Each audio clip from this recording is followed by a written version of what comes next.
Hello. Good morning, ladies and gentlemen. Could you please take your seats? We're running late.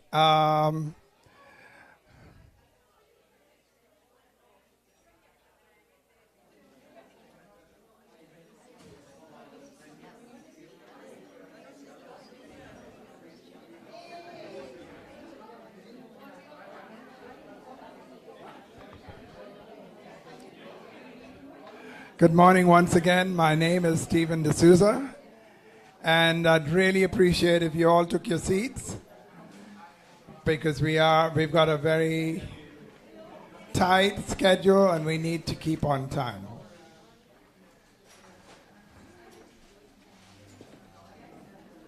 So a few housekeeping rules. The entrance, obviously, you all came in from the entrance, and the washrooms are right in this little alcove over here behind you. Lunch will be served at 12:30, I believe, and I'd like to take a moment to reach out to the speakers and the vendors. So I'll start off with the vendors. We have well-wise shoppers right here in the hall. We have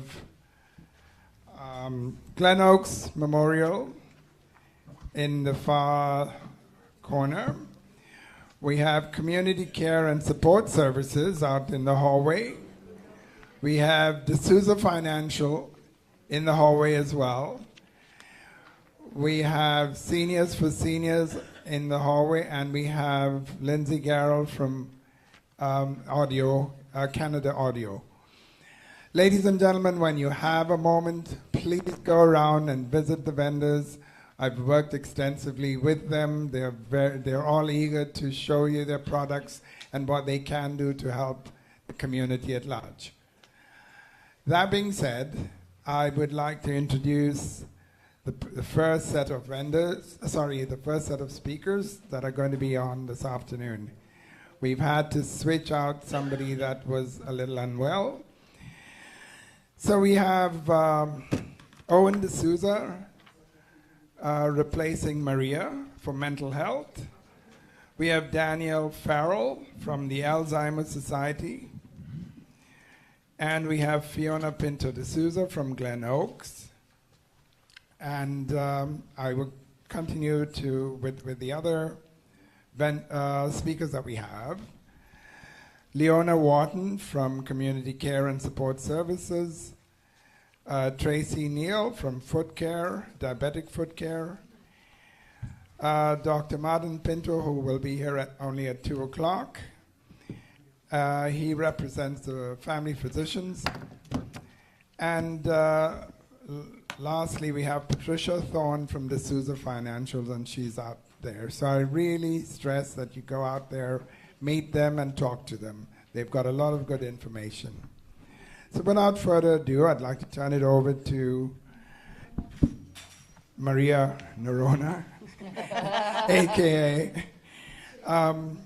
Owen De Souza. Now, ladies and gentlemen, Owen and I have worked at a previous healthcare forum in 2018, and he's been of tremendous help to me. Over to you, Owen. Hi, everyone. So I must start by telling you that this presentation is all about Maria. So Maria is the clinician, she's the nurse. I'm not a clinician, but I've been through 35 years of Ministry of Health in all the different areas of health. I understand the system, and mental health, for some reason, is an attraction to me. So I'm going to start with a plea. My plea is to all of you. We have to start removing the stigma, the label of mental health. Our biggest problems with policy and developing funding for policy is that when we confront mental health, we divert. We ignore. And sadness and loneliness are the two biggest issues for the person who is on the mental health challenge. So that's my plea. So I'm going to start with a couple of thoughts. And these are thoughts. We'll do some answers later, but I want you guys to start thinking about this area. So what does mental health mean to you? What does mental illness mean to you? Do you see a connection between the two? I'll take this further. Let me give you some more thoughts.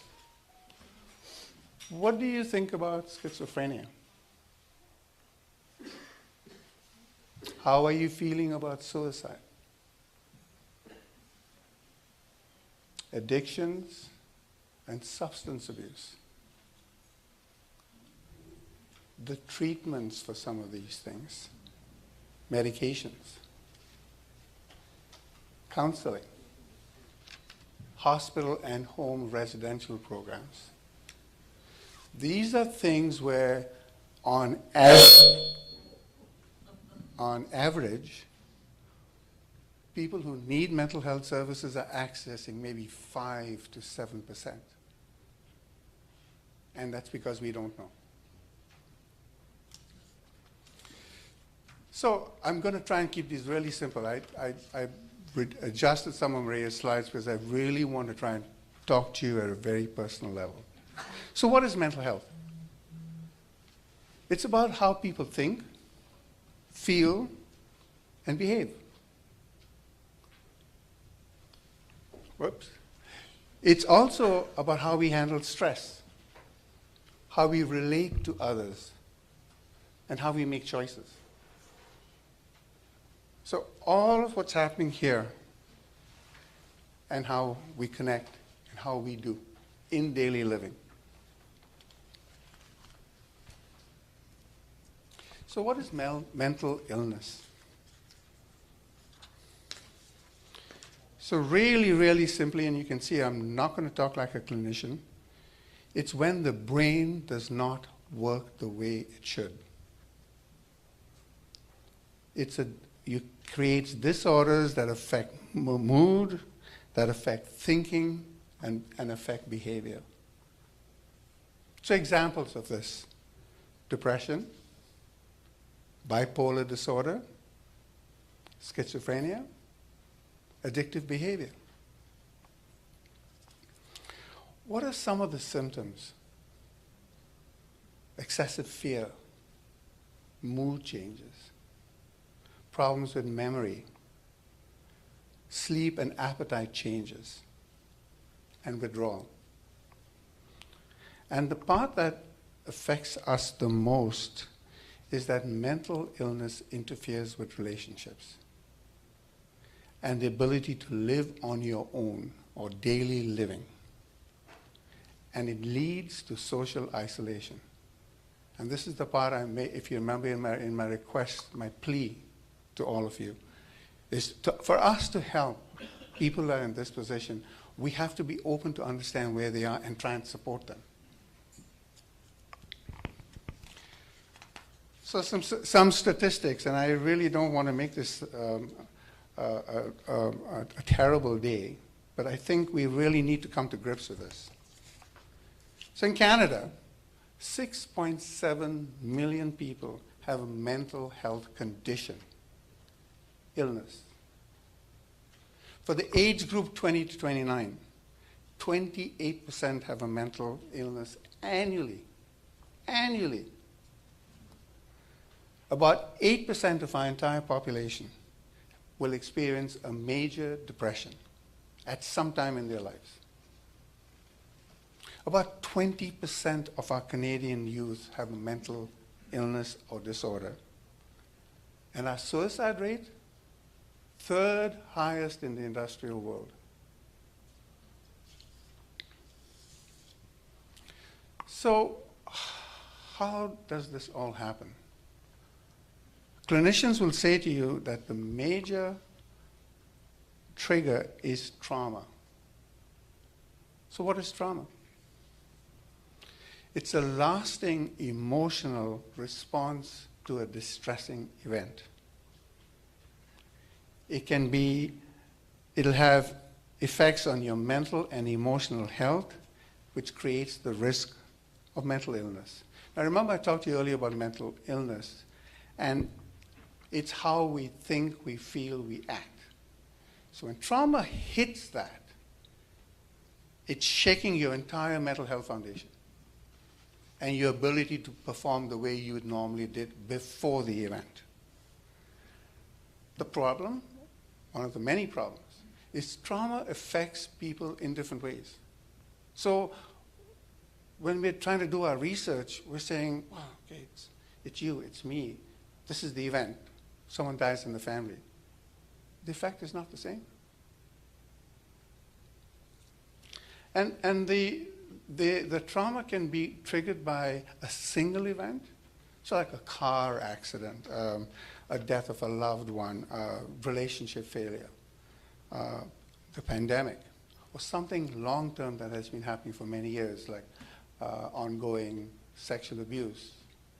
And I'm going to use words that we don't often talk about because we need to confront them. Sexual abuse, physical abuse are key factors, not just in our community, in our country. So let's focus a little bit on trauma. So in addition to shaking our mental health foundation, it's connected to other issues in mental health. There's a strong link between trauma and addiction. And what that does is start to create issues around stress, so PTSD, post-traumatic trauma condition, acute stress condition. And there's a very strong connection to depression and anxiety.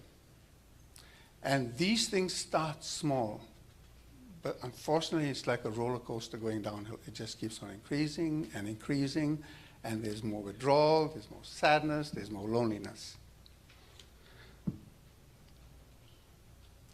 A difficult connection also is that trauma has a cyclical relationship with addiction.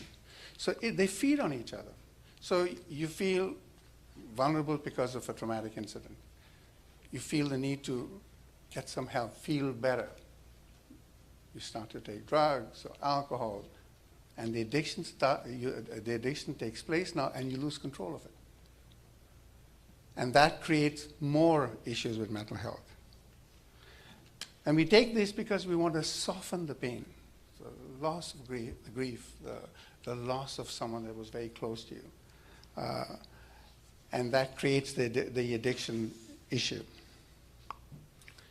So another difficult problem with mental health is that there are so many connections. The term you use is concurrent disorders.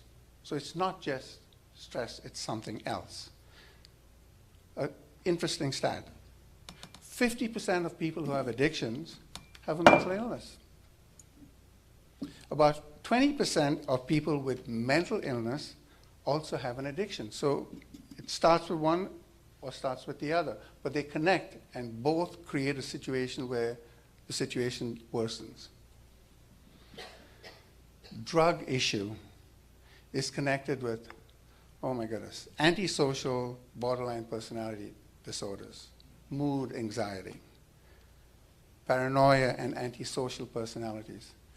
Big fancy terms, but remember we're talking about how we're relating with people and how all that starts to change. So for the person in that situation, they've lost all those supports.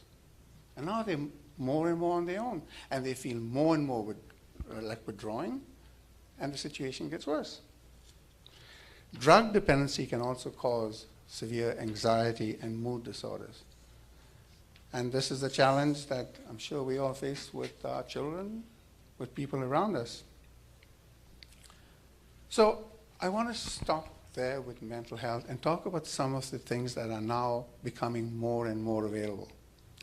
In hospitals, mental health services include a number of them. So emergency services, we know about that. They have a concurrent disorder program. I mentioned the fact that you have more than one disorder. So they have programs running. This is in the hospital now. Of course, you have primary care. So we have mental health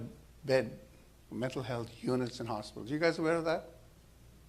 Have you ever had someone in a mental health bed in a hospital? Okay, so this is now a treatment service. So Trillium will have them. Credit Valley has them. Each hospital now in an area that the Ministry of Health is designating as a catchment area will have mental health beds. These are available. So what does that mean to you? It means that when you're doing your research and looking for help, you need to ask the questions. This is the situation I'm in. This is what you're giving me. Do we need to go more? Because you as a caregiver will see more than anybody else what's happening to your loved one. You're the one that sees it.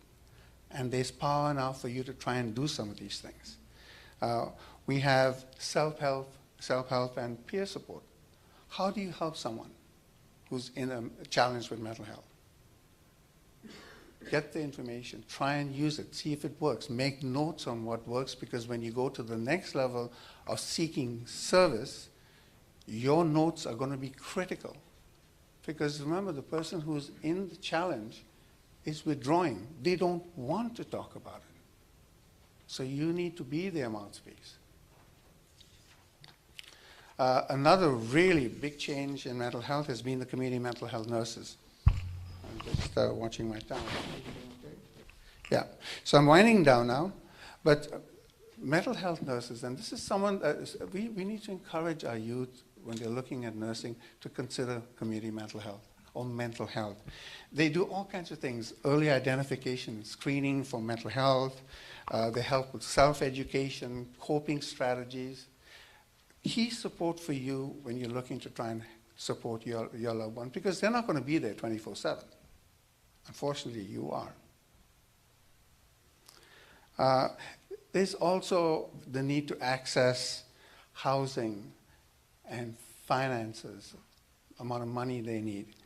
And very importantly for the nurses is that they're starting to do work with accessing care for inpatient services, because we will need that. Briefly, we have a new crisis intervention teams that are really, really important. You guys, I'm sure have heard of some of this, the police issues with dealing with mental health and their instinct, which is not a good instinct for people with mental health, and their approach, which is too violent for what we need. So we've got 24/7 services for a team. So this is a multidisciplinary team that will access and help the person that needs help. When you call 911, they automatically dispatch to a trained dispatcher. So it's not going all over the place trying to find somebody who's going to answer this phone call. They have them trained. There's no police with the new model, which is really important. Imagine someone who's challenged, who's withdrawn, and the first thing they do is see someone in uniform with a gun at the hip. And there's good follow-up services every 48 hours. So crisis intervention, these are services that are available. I had to do a lot of work to catch up with where Maria was at with her notes. But I was amazed at how much is available. So some of the important things around crisis intervention. So this is when the person is starting to act out or is having an episode. You can call it a distress line. They're available 24/7. So you have Kids Help, Toronto Distress Center. You actually have distress centers where you can go. They're community-based crisis beds. The ER is, of course, available 24/7, but you know the issues with ER.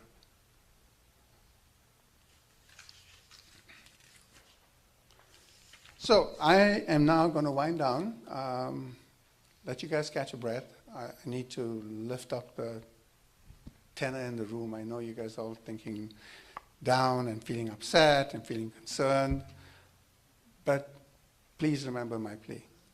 Help us take that label off. You guys are the ones that can do it. Thank you, Steve.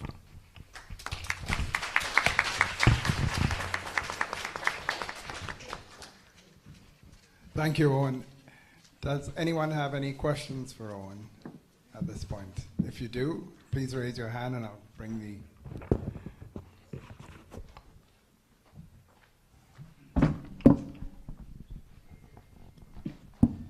Owen, thank you very much for your presentation, but can we elaborate and more explicit between mental stress and addiction? How does it correlate with each other, and how can we separate and divert and have the treatment? done to an individual. Thank you. So I'm going to give you an answer, but will you also give me a hand? Sure. Yeah. So basically, we've talked about the slide itself. The issue is that when you are experiencing a mental health disorder, you become more vulnerable. You've lost that ability to cope, relate, think clearly. And when that happens, you're feeling this tightness, you're feeling this sense of fear. So what do? You go to a substance, whether it's alcohol or drug. And if that's one time, that's all right. But if you keep on going to it every time you have an episode, you lose control of the ability to say no, and now you're addicted. Okay? Daniel? Yeah. So addiction and mental health and mental illness often go together, and you really can't treat one without the other. Not everybody who has mental illness has addiction, but there's a high correlation between them. The reason is that people who are experiencing mental health or mental illness will attempt to self-medicate in order to control some of the things they're feeling. And they may do that through substances that, are, so, we have an opiate crisis in our country. And there's a good reason for that. And I'll just share that I have a son who is 19 who has schizophrenia and addiction issues. So for me, that's a very personal thing. So I'll share that with you. I'm here to represent dementia today, but on a personal level. And what I would say to families is, if you notice changes in your family member, the earlier the intervention, absolutely earliest the intervention for mental health that you can do, the better the outcome for your family member. So the earlier that you seek resources and the earlier that you get involved with the counseling and the mental health teams, the better off that your family member will be. Yeah. Thank you, Danielle. By the way, Danielle, we'd like to introduce you as the Alzheimer's speaker for this afternoon. So why don't you take it away? You've got a mic right there if you sure. want. I could do it from here. It's fine. Thank you. I have it on my phone. I love technology. Okay. So I was asked to come in today to talk about dementia and its rise in our community. That's because we have an aging population in across Canada. So age is a risk factor. Advanced age is a risk factor, and we're all aging as we sit here, right? There's one thing for certain: we're all going to get older, right? That's a given. So there are some warning signs. There are some normal things that happen as we age. And so I'm going to talk a little bit about those things because people ask me that the most. They're like, I'm starting to forget things. Should I be worried? Right? So we want to say what's normal and what might be a concern, and then what we do about it. Okay. So the number one question, and my coworker Jessica over there, she's got all kinds of brochures and stuff in her lovely suitcase there. If anybody wants anything at the end or more information on something that I didn't talk about, it'll be there for you. But the number one question we get is, what is dementia? Because people have heard the word Alzheimer's, they've heard the word dementia, they don't know how they relate or what's going on, okay? So if someone has Alzheimer's disease, they have dementia. Because the word dementia is not a disease. The word dementia is a set of symptoms. And there are a lot, and I do mean a lot, of brain diseases that fall under the heading of dementia. So it's kind of an umbrella term that's used. So it's a very general term. It's kind of like if someone said, oh, someone has cancer. Well, how many types of cancer are there? Right? So the next question we usually ask is, what type? Right? So if someone has dementia symptoms, it could be from Alzheimer's disease, but it could be from a whole lot of other brain diseases as well. So at the Alzheimer's Society, we support all of them, all the different diseases. Some of them are really rare, happen very infrequently, and others happen all the time. So 60% of the time that someone has dementia symptoms, it is from Alzheimer's disease. Okay? The next most common is vascular dementia. which is from strokes, like mini strokes or large strokes, or small vessel disease. So people might have that. There is also something called Lewy body dementia. This is something that Robin Williams, you guys familiar with the actor, comedian? Yeah. So he had Lewy body dementia. Bruce Willis, anybody familiar with Bruce Willis? Yes? So Bruce Willis has just come out with progressive aphasia, which is actually a frontal temporal lobe dementia, right? So it's actually extremely common, these things. I'm really pleased to say that a lot of like celebrities and stuff now, because dementia is worldwide. It's everywhere. It's not picky, right? So it's everywhere. But there's a stigma to it. Like mental health, there's a stigma to these diseases, these neurodegenerative diseases of the brain. So it's really great that people like, you've got Michael J. Fox. He's a spokesperson for Parkinson's. So it's just really great that now people are openly speaking about their experience with dementia, right? So that people realize it's okay to speak up and to get the word out there. So those are just some of the diseases under the heading of dementia. Like I said, there's lots more, but some you wouldn't see very often. Those are the ones you would see the most. So what is normal and what is not normal as a part of your aging process? Okay, so every decade past 30. So once you're 30, every decade past then, you have normal age-related brain changes, okay? So like other body parts that start to wear out, the brain changes as well, okay? So it doesn't stay the same, okay? But some of those changes are normal and some indicate that there may be a disease present, right? So how do we know the difference? Okay, well, as we age, we're going to do things like, where are my glasses? You ask somebody and they look at you and they point at your head and you're like, right. Normal age-related change, okay? We're probably all going to do that at some point, okay? You go to the grocery store, you see somebody in the produce section, you haven't seen this person in 20 years, you cannot come up with a name, right? But you know them, and you think, oh, I know you, somehow I know you. And then you know what'll happen at 2 o'clock in the morning, you'll sit up in bed and you'll remember who the name of this person was that you now don't need the name of, right? Okay, that's going to happen. That's normal age-related changes.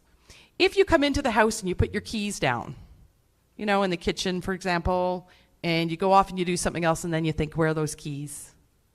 And you can think, where did I go today? Okay, I went to the store or I went for a walk. When I came back, I walked through the kitchen. You go back to the kitchen and there are your keys. That's a normal part of aging, okay? Our processing speed changes, that's a normal part of aging. Warning signs for the diseases under the heading of dementia are you go to think where you went today and you don't remember going to the store. No memory of going out for that walk or going to the store.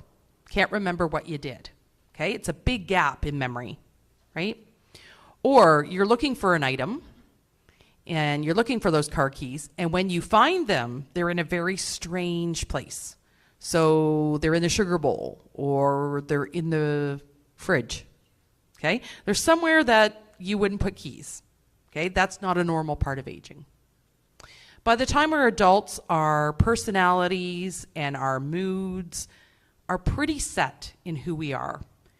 So if somebody starts to have very large swings in their personality and their moods and their behaviors, and they're acting very differently than they ever have before, that's not a normal part of aging. That those kind of personality changes. So if the person was extremely shy and now they're going up to everybody, strangers, and having conversations on the street, and they never would have done that before, that's not a normal part of aging. That indicates that something is changing, right? And warrants going to have it checked out, okay? So some things are normal, some things are not. Word finding. You may find that you, as you get older, you don't remember the words you want. They don't come to you as quickly as they did before, right? That can happen as we age. But if every day, many times a day, you're starting to have word finding difficulties, that would indicate a problem, right? That's not a normal part of aging, okay? So what's the risk factors for dementia? Head injuries. This is why you may see news articles and articles now about boxers and hockey players and football players, right?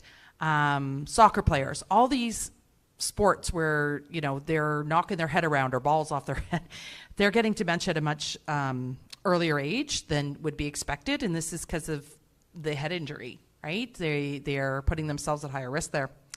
Age, which I said we can do nothing about because we're all going to age, so advanced age is a risk factor. So we have way more people. For example, 1 in 5 over 85 will develop dementia. So 85 is sort of that age where once we get to that and over, we're going to be at in a higher risk bracket. Alzheimer's disease occurs more in females than it does in males. However, women in Canada outlive men by about 7 years. So we have more women over the age of 85 than we have men. So it makes sense that we would have more women. So I don't think the disease is picking on the gender. I think it's picking on advanced age, right? If someone has really poor memory already, so short-term memory, they function in every other way, but they have something called mild cognitive impairment. That means that their memory is not great and they are at a higher risk of developing Alzheimer's disease. So the number one risk factor is heart disease. People who have heart disease are going to be at much higher risk of developing dementia. Okay, so we want to lower our risk factors for that. And the other risk factors are diabetes, high cholesterol, high blood pressure, and obesity. So those are all the things we want to be keeping an eye on for ourselves in order to improve our chances of not getting dementia. So how do you reduce your risks? Well, you can do it through lifestyle. There's a doctor named Dr. Jessica, you might have to help me with a name. Dr. Katz. Got it. Dr. David Katz. He's out of Harvard Research Center, and he came up with a lot of information about how we can lower our risks through lifestyle changes as we age. So, quality sleep, uninterrupted sleep. How much sleep do you think you need? 8 hours. Yeah, see that range that people have? Yeah. Everybody thinks what they get is the right number. So, it depends on your age. As you age, you need less sleep. So, over the age of 65, males can get away with 5 to 6 hours of uninterrupted sleep. Females need 1 more hour, so if your wife sleeps an hour longer than you, don't bug her to get up. She needs that extra hour. And so women need 6 to 7, okay? So you got to keep that in mind. Quality sleep. Uninterrupted, that means you weren't staring at the ceiling for half an hour in there, or at the clock, or got up to use the washroom like 4 times, right? So uninterrupted sleep. The way you can get good sleep is by daily exercise, and that's also good for the brain. So aerobic exercise is the best for the brain because oxygen flowing to the brain is a good thing. So 3 to 4 times a week, some sort of aerobic exercise. If you have joint pain, which a lot of seniors do, then, you know, getting in the water and doing like aqua fit, for example, swimming, right? Things that take that pressure off the joints, those would be good. Chair exercises where you get your arms up above your head, get your heart rate up. So the idea is the heart rate needs to be accelerated and it pumps around the oxygen throughout the body and the brain. So what's good for the body is good for the brain, pretty much. Lower your stress, manage your stress. That might be through yoga, it might be through meditation, deep breathing exercises, Tai Chi. There's all kinds of wonderful things out there, yoga. But you do want to manage your stress levels because stress is bad for the body. It's also bad for the brain. High stress levels release something, hormone called cortisol in your body. And when cortisol flows through your body, it shrinks your temporal lobe of your brain. You do not want high stress levels. So we want to control those. We want to maintain good blood sugars. If you do have diabetes, it runs in lots of families. My grandmother is 1 of 9 children, and every single one of them had type 2 diabetes, and so did her mother. So My risks are really high, and I know that. So I have to have my blood sugar checked. I have an A1C done every year at my physical, right, to make sure that my blood sugar isn't going and doing something I don't know about, and controlling that well. Same with cholesterol and blood pressure. We want to, some people genetically are predisposed to that, but you want to make sure you follow your physician's instructions because you don't want that out of control. That will become very bad for the brain as well. So they did a little study of where the lowest incident rates of dementia in the world. Turned out it was in the Mediterranean. They looked at them for genetics. They looked at them for all kinds of things. Genetically, no difference from the rest of the world. So they looked at lifestyle, figured it must be from lifestyle. Not a huge difference there, but the diet. So they realized the diet that is in the Mediterranean is probably one of the best brain food diets out there. And it's because it's a wide variety of foods with lots of different colors. So the brighter the color of the food you eat, the higher the antioxidants, which is good for the brain. So those are brain foods. So things that are bright orange, bright red, bright purple, really dark green, and the more things you eat raw and don't cook all the nutrients out of, the better. So a Mediterranean diet, if you look that up, it's called the Mind Diet or the Mediterranean Diet. Sometimes it's called the Brain Food Diet. It's got lots of names, but it all is based on the Mediterranean diet, which has a lot of fish in it. I don't happen to like fish, but I know that I really should have it. So I take an omega supplement in order to, and some things infused with omega on purpose in order to get that into my diet, because omegas are good for the brain. So just kind of keep that in mind. I really love my red wine, so I'm pleased to say it's on the list of antioxidant good foods. So is dark chocolate, right? It's not all bad, people. But you got to keep that in mind. The Parkinson's Society wasn't able to be here today, so I just want to cover a little bit about Parkinson's. Not everybody who has Parkinson's develops dementia symptoms, but it is true that 20% of people in late stages of Parkinson's will develop dementia symptoms, right? So there is an overlap there.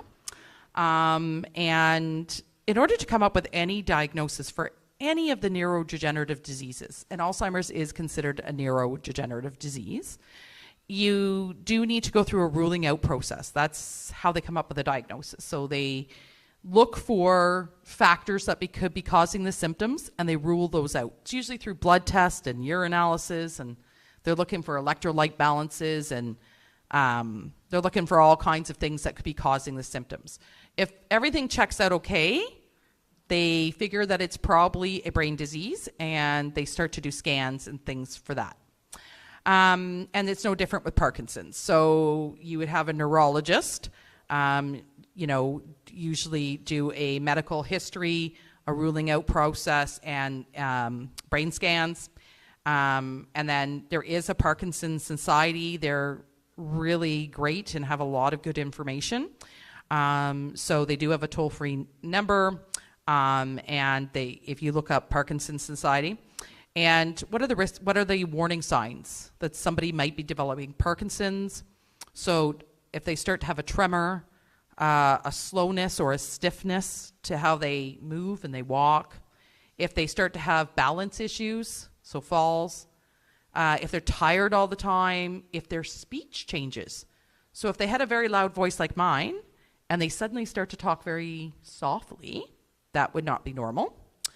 If they have changes in their handwriting, so their handwriting maybe was very neat before, but now you can barely read it, right? Those changes would indicate a problem.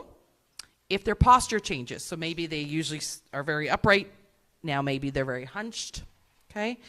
Believe it or not, constipation. So don't worry, if constipation is the only symptom you have, you probably don't have Parkinson's. Because that happens to a lot of people. Sleep disturbances. So if the person always slept well, and now they have complete insomnia, and they have a change in the rigidity of their muscles.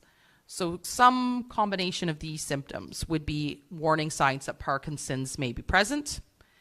And they do have support groups for Parkinson's.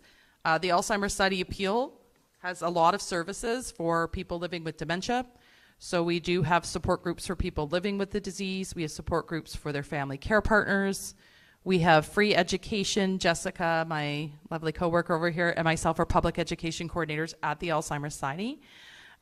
So we do free education for the families on all kinds of topics that would be related to the journey. And we have free counseling services. We have a free bathing program.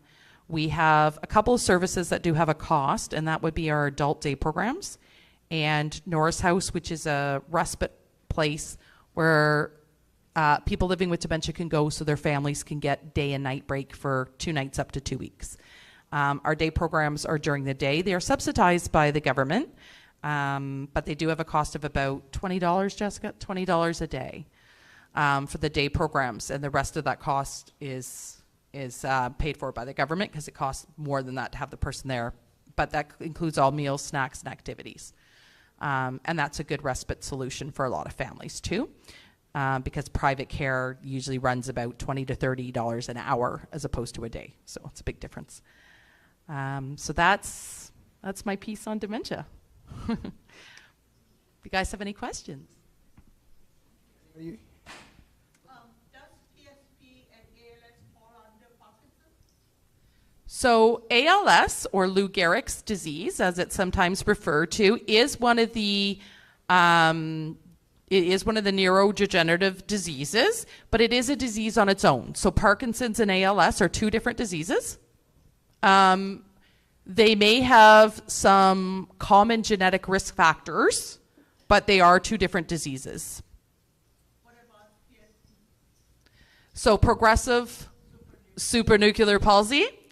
Okay, that is considered one of the dementias. It is a disease under the heading of dementia, so is ALS.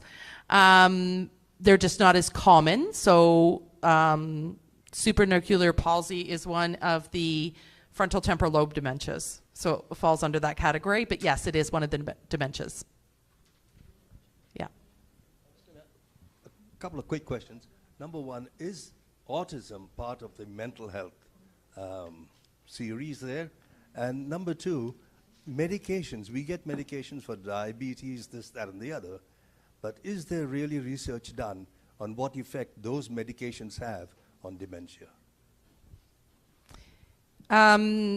Interestingly, so I'll do the medication question because I'm more confident on that one. As people are taking different medications for different things like arthritis, for example, sometimes they luck out and they realize that some of these medications may actually reduce your chances of dementia. So some of the anti-inflammatories, there's some correlation in the studies that it may help lower your risk factors for dementia. So some of them, but it wasn't really the purpose of those medications. Obviously, the medication was created for arthritis. And the bonus side effect was that they figured out that people on that tended to have a lower risk factor for dementia. So now that triggers more research to look at those medications. But I've been in the field for 24 years, and I would love to say that we have all kinds of new and wonderful treatments for dementia, but that is not the case. The brain is extremely complex, and the diseases under the heading of dementia or neurodegenerative diseases, we have a long way to go. We have a long way to go. So research is going on worldwide. It's certainly a priority for a lot of countries. Japan is doing some really great work, but we aren't there with a cure yet for any of them. Autism. So autism is people who have autism are considered non-neurotypical, but it doesn't fall under the heading of dementia. Like it doesn't fall under one of the heading of dementia, I'll just say. But, you know, some of the things that we would recommend for somebody living with dementia and how you interrelate with them could certainly be crossed over to autism, but no, it's not considered a disease under the heading of dementia. Jessica wants to say something. I really do. So I'm so sorry. So my actual part of my education as well is was in working with persons with mental illness and or developmental disabilities and autism. And for autism, it is under the DSM-5. So it is categorized as a mental health illness. However, it's very different. It deals with the brain and changes that happen, or non-neurotypical brain. However, it looks a little different than a mental health illness per se. But it's in the book, but it's different, if that makes sense. So, Daniel, Thank you, Jessica. perhaps I'll just make another point. In the last 5-6 years, Ministry of Health has expanded the role of the pharmacist. Can't hear? Sorry. Is that better? Yes, thank you. The Ministry of Health have expanded the role of the pharmacist. Now, I have been paying attention to this. The pharmacist is my second best contact, immediately after my GP. And that's because they can do a medications review.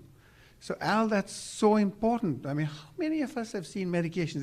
You got the pill tablet in front of you, and the medications coming out left, right, and center. Well, they will do the review for you, and they'll help educate. So make your list of medications. Walk them over for your loved one. Do the same thing. That list, by the way, is really, really important. When we have Dr. Pinto come and talk to us after lunch, he'll talk to you about prevention models, and one of the things they also need to have is an update on your medications. Thank you, Owen. Thank you, Danielle. I really appreciate it. Now I know why I forget my keys when I come home. Anyway, without further ado, I'd like to introduce Fiona Pinto De Souza from Glen Oaks, and she's going to start to talk about planning for the future. Thanks. Thanks, Steve. It's nice to see everyone. I really don't think I need to introduce myself. I think I know most of you, if not all.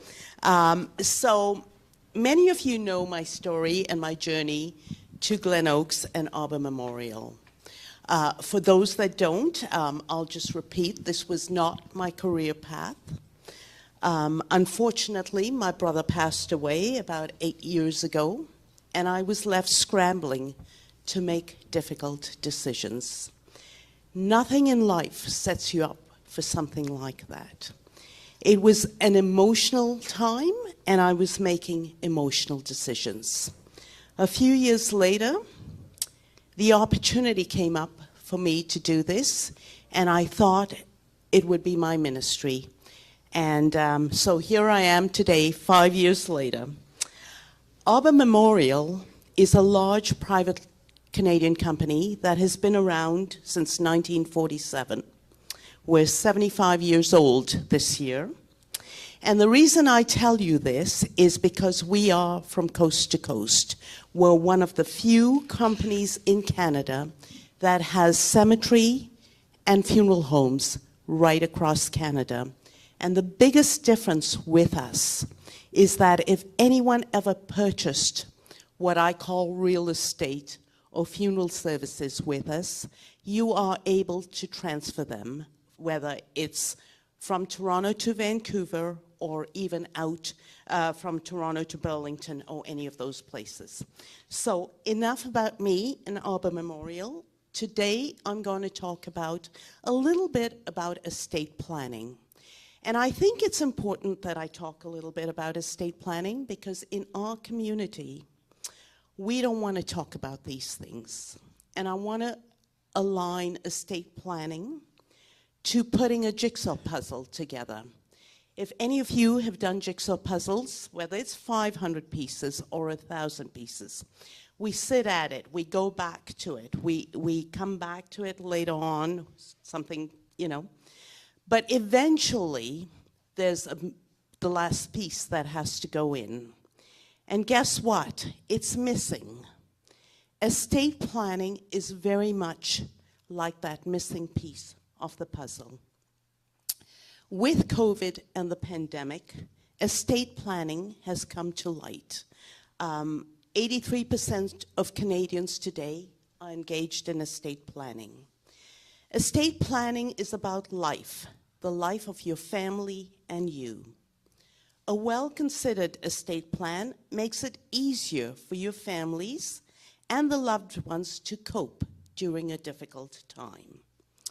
So there are many components to estate planning, but the four most important components are the future planning of your advanced directives, your healthcare plan. And I'll tell you a quick story. So I moved my mom into a retirement home a few years ago. And in today's world, they wouldn't admit her without a will. How many of you have a will? Show me by show of hands. That's pretty good because excellent, you're right, Owen, because usually it's 1 out of 3 people have a will. So coming back to my mom's story, they wouldn't admit her without a will, and we did that at Glen Oaks and our funeral homes across the country. When someone passes away, the first question when they call us to tell us someone has passed away, we will ask, was there a will in place? If the answer is no, we are looking to speak to the spouse. If the answer is no, we have all the kids coming in. If the answer is yes, there's a will in place, then we're asking to speak to the executor. Long and tall of this is, and Danielle is nodding her head because we want to be taking direction from one person, 2 at the max. We can't have everyone giving us direction, right? The second part is planning your final arrangements, and I'm going to go into that in a little detail shortly. The third component of estate planning is to protect, preserve, and control your assets upon death. And the fourth part is to provide a smooth transition of your wealth and your property to your beneficiaries. Back in the day, you know, having a will was prudent. Today, it's a necessity. So, why should we do this ahead of time? And I'm going to talk about the component of estate planning that I am very close to my heart, is final arrangements. The 2 important reasons is, number 1, peace of mind. The second one is beating inflation. And by a show of hands, how many of you have had to make final arrangements? Okay. So as you know, when you have, like me, when you have got to do that, it's traumatic and it's emotional. We're going to talk about peace of mind second, but we're going to talk about inflation first. So how many, I know when I came to Canada, a liter of gas cost maybe 50 cents.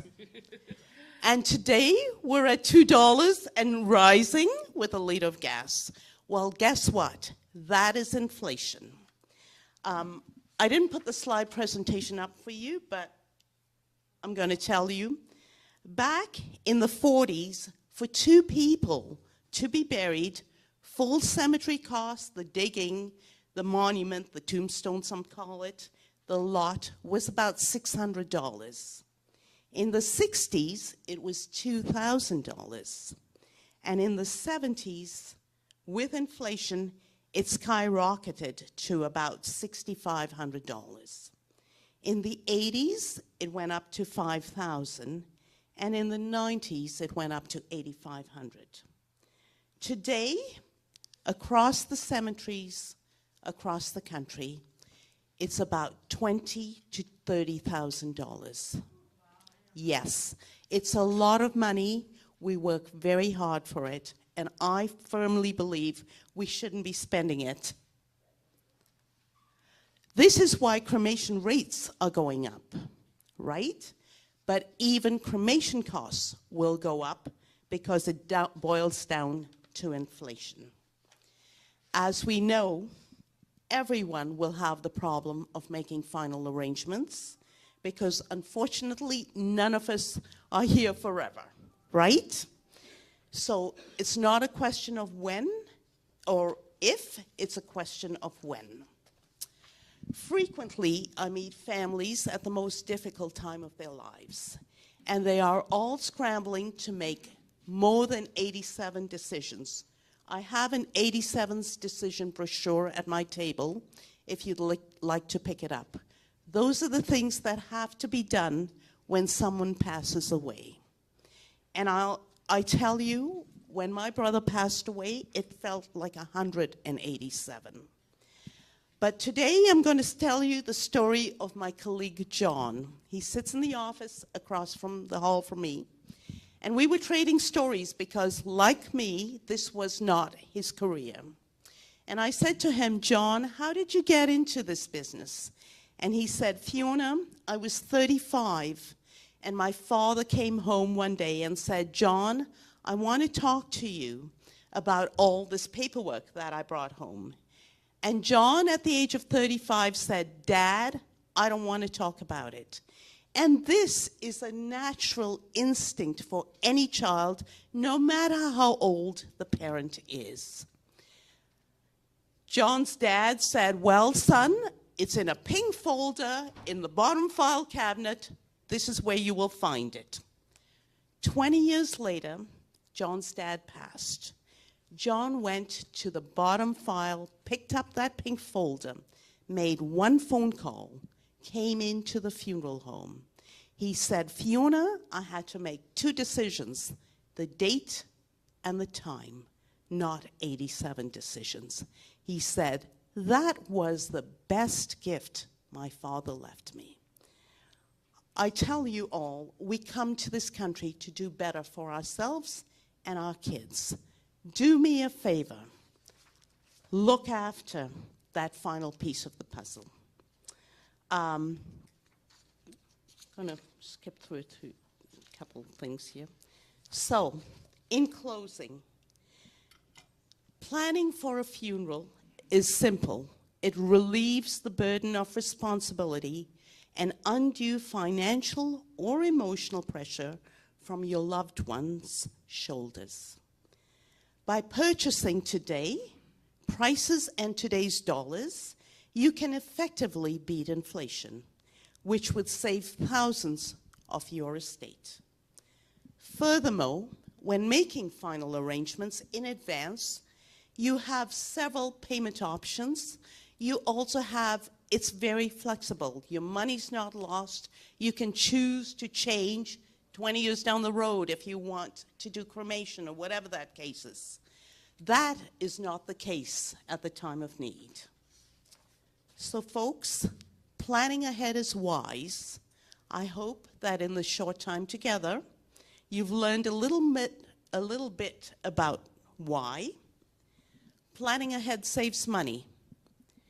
It gives us the power of choice, and it prevents the unnecessary grief, confusion, and hassle.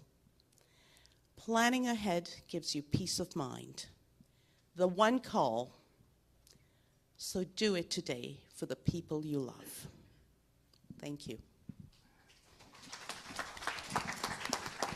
Thank you, Fiona.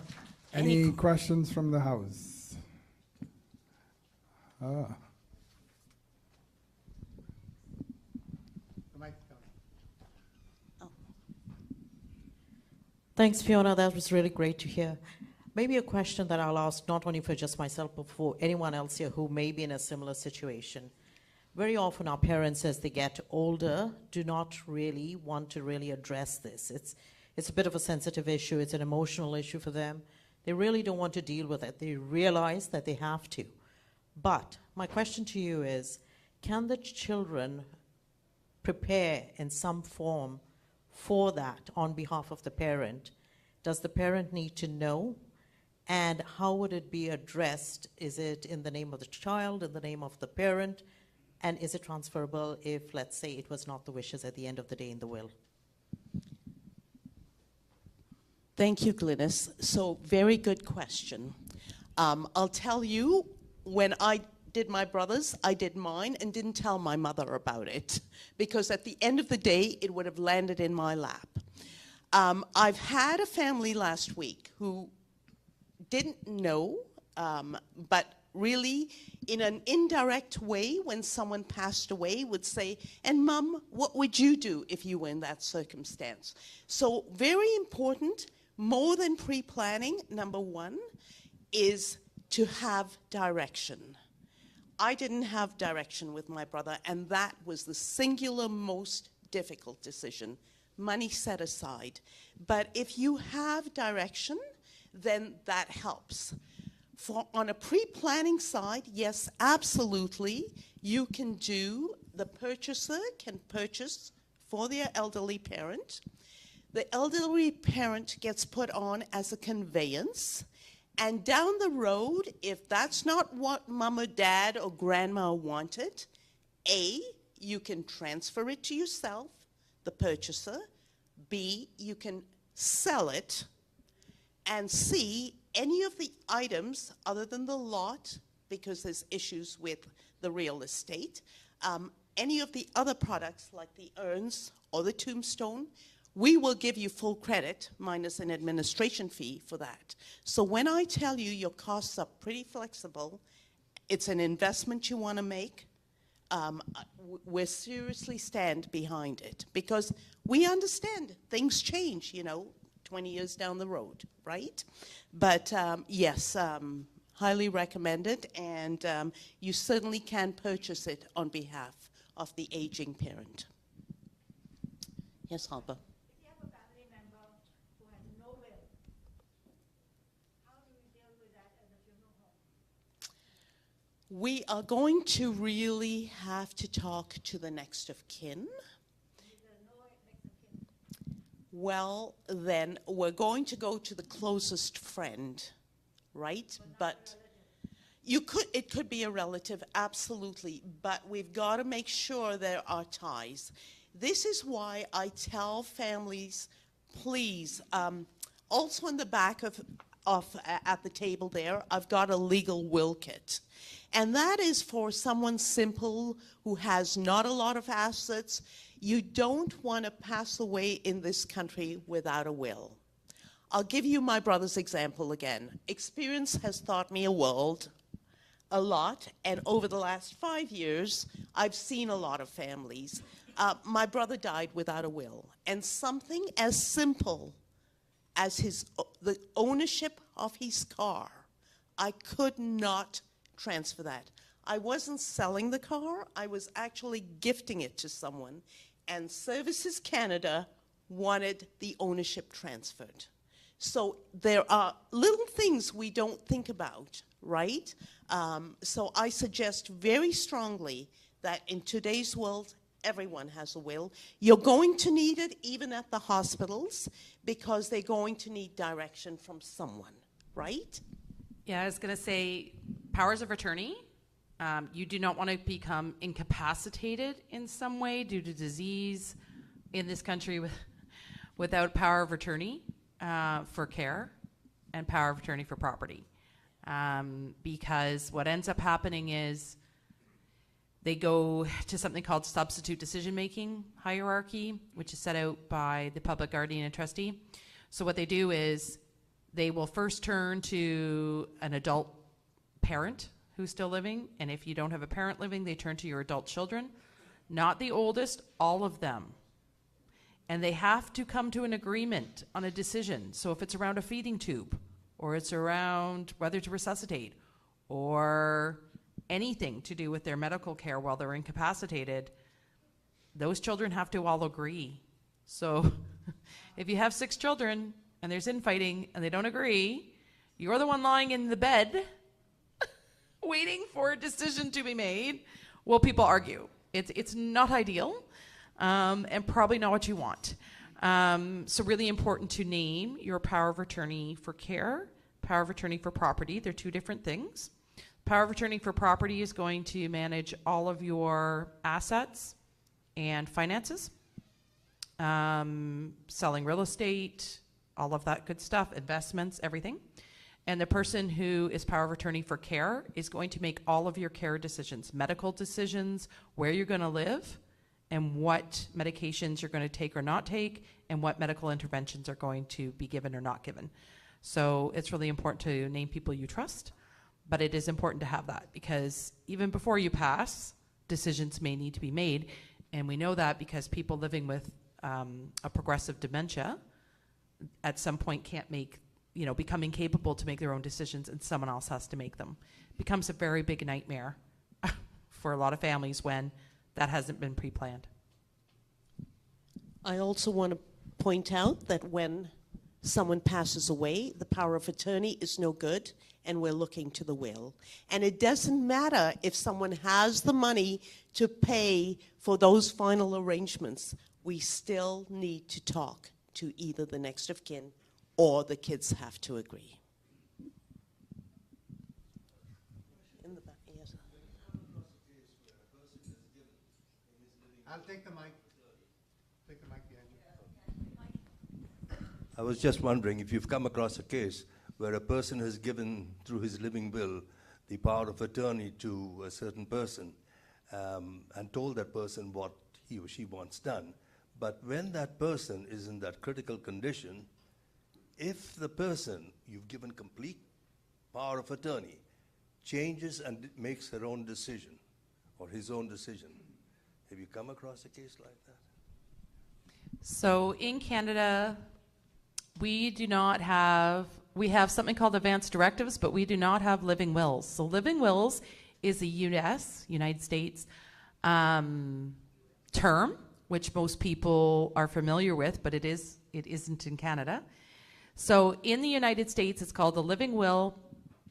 People put down what they want, and it is a legal document, and their powers of attorney and their executors have to follow what they put in their living will.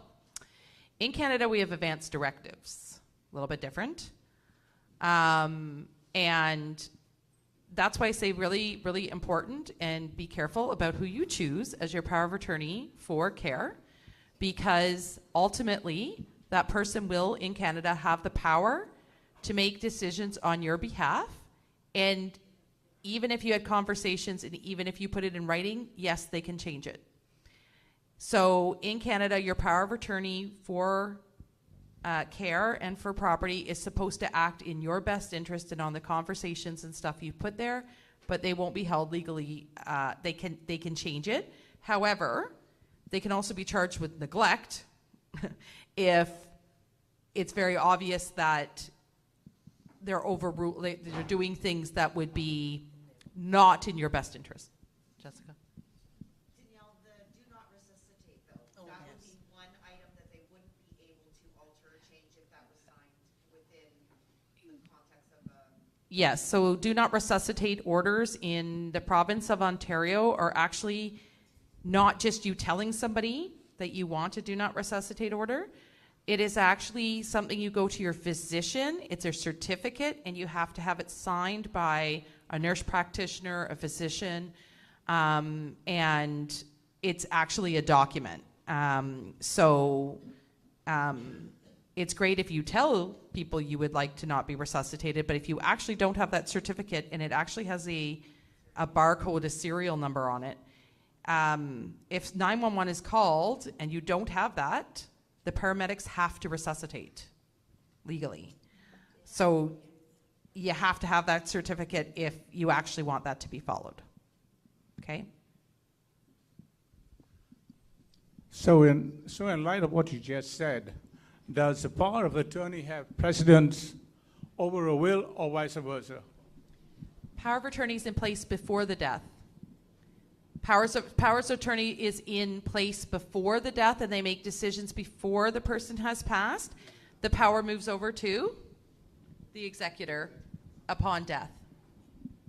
Okay, because I'm talking about the will itself. Can a will override a power of attorney? Two different things.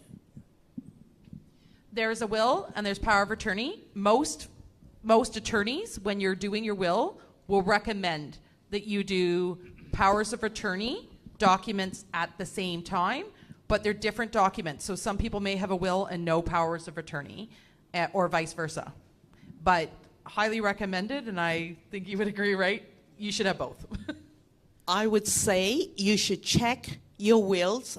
Jonas, give me 1 second, we're coming to you. You should check your wills every 7 years, or if something has changed, because yes, if you've done it 10 years ago, whatever, you may not have the power of attorney of care, power of attorney of finance, and you really need those two documents. Jonas? I think Jonas had a question in the back.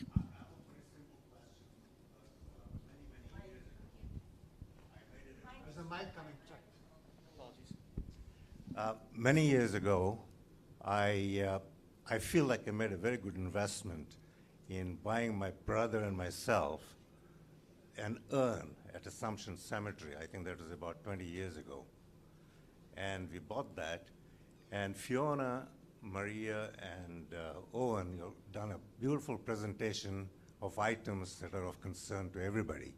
And I think we should not be afraid to talk about death. We should not be afraid to talk about mental conditions, and we should have an open conversation about these things. But the question for Fiona is, if you travel and if you die in a place where you're comfortable having a cremation and having your ashes brought back, does the contract that's been signed 10, 15 years ago, let's say even with your company, would that help in any way to facilitate that issue of repatriating your remains? Excellent question, Jonas, because we're all traveling a lot, and I know everyone knows I travel a fair amount. So whatever you have purchased with, and I know you used Assumption, we are, all cemeteries are consecrated ground, but that urn, if you buy another urn elsewhere, they should be able to give you a credit back for the cost of that urn if you're not using the item, right? So the money is refundable. The second component I want to talk about is travel assist for final arrangements. So we have, when someone purchases, there are two components. We've talked about the cemetery. The cemetery works more like real estate. The funeral services works more like insurance. So if someone came into me and said, I want to purchase my funeral arrangements, what would happen is we would outline exactly what those services would look like. And then we would add onto that a travel assist if you're traveling, so that if the death occurred anywhere in the world, whether it was Niagara Falls, Florida, or Timbuktu, we could repatriate the body back to the funeral home. And it's more than just repatriation. There are consular services to deal with. There are, you pass away in a foreign country, you've got all those death certificates and proofs and medical questions to be answered. So the travel assist will look after all of that on behalf of the family. If you're traveling with a spouse, what will happen is that the travel assist will take care of changing the plane, the flight, so that you're accompanying the body back. It'll take care of changing hotel accommodations. All of that is covered under the travel assist. The one other thing I want to tell you is that if an individual is traveling alone, under that travel assist, they will fly out either the executor, the next of kin, or whoever to go to wherever that death has occurred and transfer the body back to our facilities or to any facilities. I also want to point out to you, and I know we've got the insurance guys coming later, but when you buy medical insurance for travel, usually the maximum for repatriation is $5,000. And I assure you, we had a situation not too long ago, $5,000 will barely get you from Quebec into into Ontario. So, please be aware of that.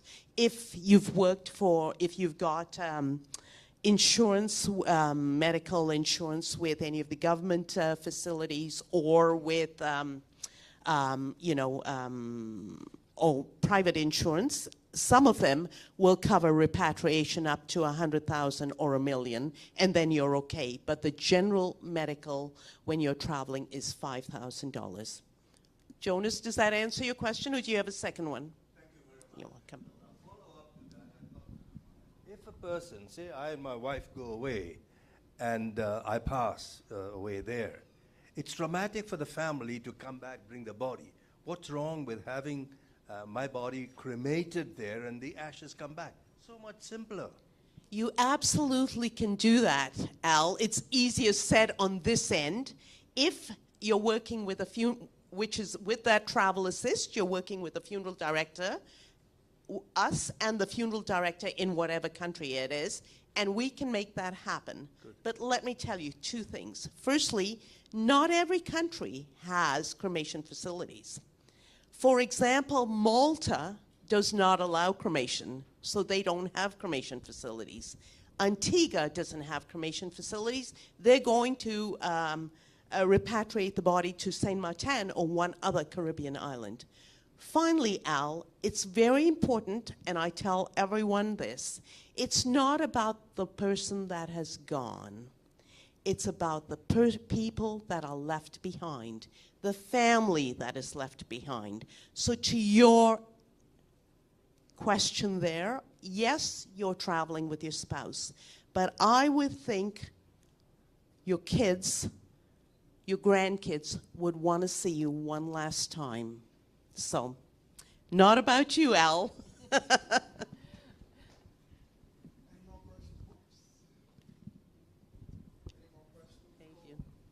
Fiona, one last, in closing, I want to thank you, but I must mention that when my wife passed away, I contacted 4 funeral homes, and yours was the only funeral home that provided all the services exactly as you explained now, in order to bring my wife back, me back, and my daughter. The services were excellent. The other 3 were not recommended or were not possible to read. So thanks to Auburn. Thank you, Fiona. Thank you. Fabian, thank you, and I'm glad we were there to assist you at a difficult time. This is why Auburn Memorial, Glen Oaks being one of the funeral homes and cemeteries, has been around for 75 years. At the end of the day, it's the families that we care about. Alba? Obviously, there's going to be additional charges which the family here have to pay for that service, right? When you purchase a travel assist, it's $595, and it's a one-time payment, and no, there's no additional costs. Obviously, there will be additional costs if your funeral services haven't been pre-planned, but that travel assist is a standalone policy that we sell for $595. Thank you. Okay? I have a peace of mind now. You could, you pick up my card and you can purchase it from, yeah. Okay? It's written to an insurance company, so they're taking over and then they just work with us. Yeah. Thank you, Fiona. I think we need to, okay, go ahead. Sorry. Fiona, we've got all our plans with Assumption. So can we buy a travel assist with you, separate? Yes, you can. Oh, okay. Okay. I forgot to tell you, we're all licensed by the government, whether it's Assumption or us. The government licenses us, so we're pretty much across the board the same. So, thank you again. Thank you, Fiona. That was fantastic. A round of applause for Fiona. And the only reason I did say this is because Fiona is responsible for feeding us today. But thank you all. We're going to take a lunch break right now. Please line up very quietly. at the table. Thank you. I just got instructions, row by row. So do you want to go ahead and get started, please?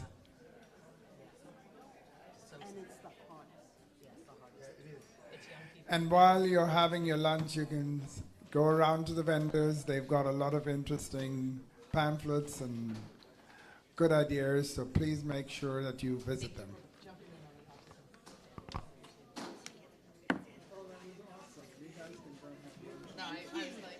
I'm so glad that I'm done. I like looking at you. Yeah, well, I think they're comfortable. Okay, we will. And then we'll. Ed. Have to walk those dogs. I have to walk my dogs. They were not happy this morning. They were like.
So I wanted to give you something that I wanted to share personally. A lot of people have come up and asked me if I work in the healthcare industry, and I do not. I'm doing this because I want to give back to the community. I want to make them aware. I want to make them aware of what is going on around them post-COVID. Mental health clearly has been a big challenge, and a few of the people kept asking me, is this only for seniors? Well, mental health doesn't begin with seniors. It affects us all. I know families that have very young children that are of the school age, and they're also being affected by mental health. So at the end of the day, I do this to give back to the community, and I hope I'll be able to get a better turnout next time and not have people sign up and not show up. We've had 40 people that didn't show up today, and there were lots of people waiting in the sidelines to come and attend this. So, ladies and gentlemen, I'm going to call out the speakers. Tracy Neal.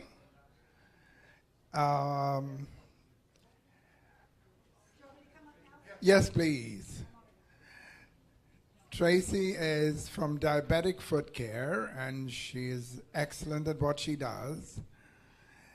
We also have Dr. Pinto, who will be here at 2 o'clock. And then we have Leona. Leona Wharton is from the Community Care and Support Services.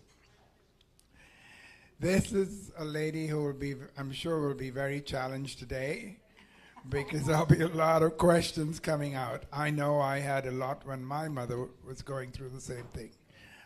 And finally, we have Edgar at the end. My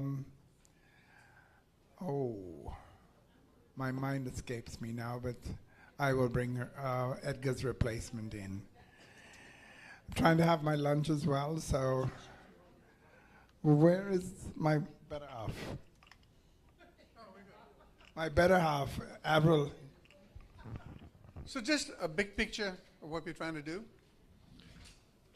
The most important priority is trying to help you guys navigate the health system. That's one. 2, pick up the topics that really need to be discussed. We've done 2 of them already, mental health and addictions and dementia. So in this group, what we're going to be talking about here is part of the navigation system. Leona Wharton is healthcare and community services. Now, you know, the ministry's changed its health system. There was a time when they decentralized everything into what was called the LHINs, Local Health Integration Networks. I actually worked there for 3 years. They were looking after the dollars and the services for an area. Everybody in there, every single agency in there. That has now changed, and Leona will explain some of that. But what you're doing now is you're moving into acute care, which is Dr. Pinto, medical practitioners, etc., and then you're talking about community and home care, which is going to be Leona, and then individual services in there, which is Tracy. Okay, so without any further ado, Leona, would you like to start? Sure, I can start.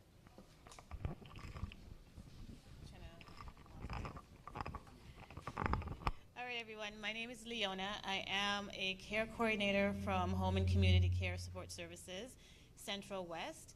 And now for home and... You can't hear me? Even with the mic? Okay. Okay, how's this? Much better? Okay. So I'm Leona. I'm from Home and Community Care Support Services and Central West.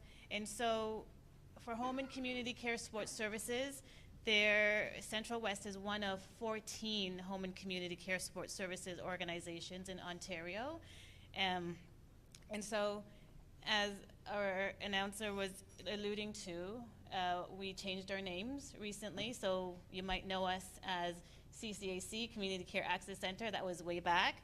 And then we became Local Health Integration Network, the LIN, and now we are Home and Community Care Support Services Central West. The only thing that's really changed is the name. The services, everything that we do is still the same. It's basically just a name change, and that's all that is. And so just to get into how we help families. So helping patients and families, we help patients and families when they need services, supports, and guidance to remain safely at home with the support of health and other care professionals. We support families when they leave hospital to recover at home. We support families when they transition to long-term care or supportive housing. We help families to find a family doctor or a nurse practitioner if they don't have one. We definitely want to try to avoid patients from going to the emergency visits, so we try to support that way as best as possible. And just to find services in the community that will support healthy, independent living. To be eligible for home care services, you of course have to have a valid health card. So you need to have a valid Ontario Health Insurance Plan, OHIP card. Healthcare needs cannot be met as an outpatient basis. So what that means is if you're able to go to an outpatient clinic, like for example, if you could go to a physio clinic in the community, you're ambulatory enough to go to that, then we wouldn't provide that service in the home because you're able to go to that physio clinic, and then we wouldn't provide a physiotherapist in the home. It's only for patients who have difficulty getting to the clinic.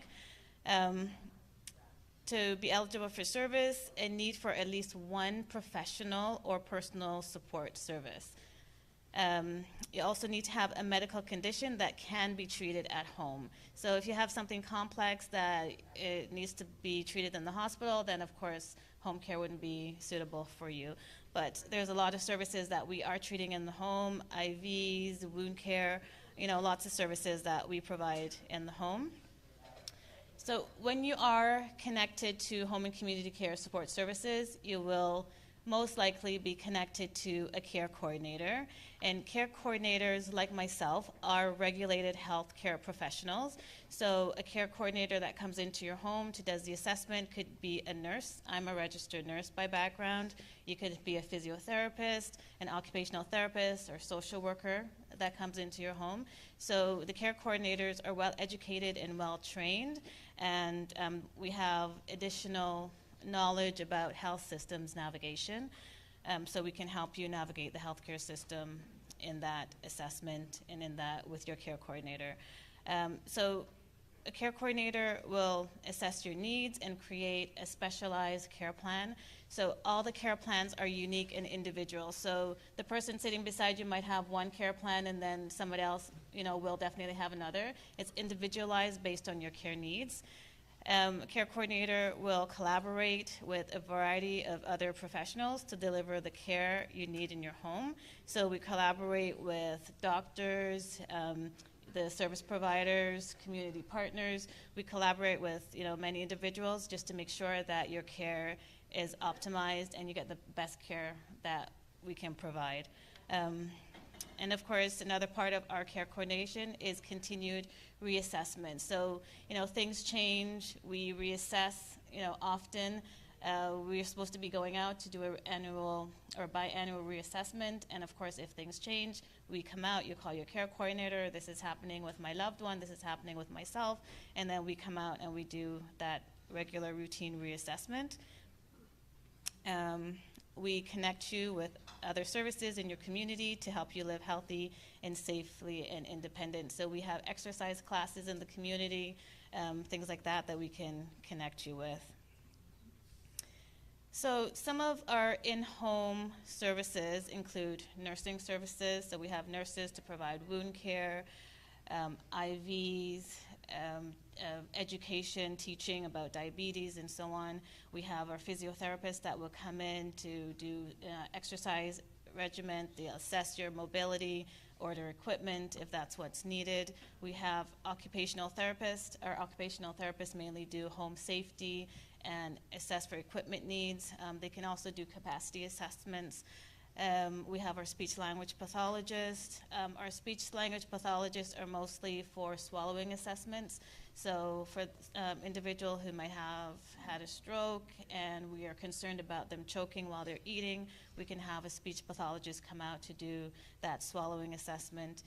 We also have our mental health consultants.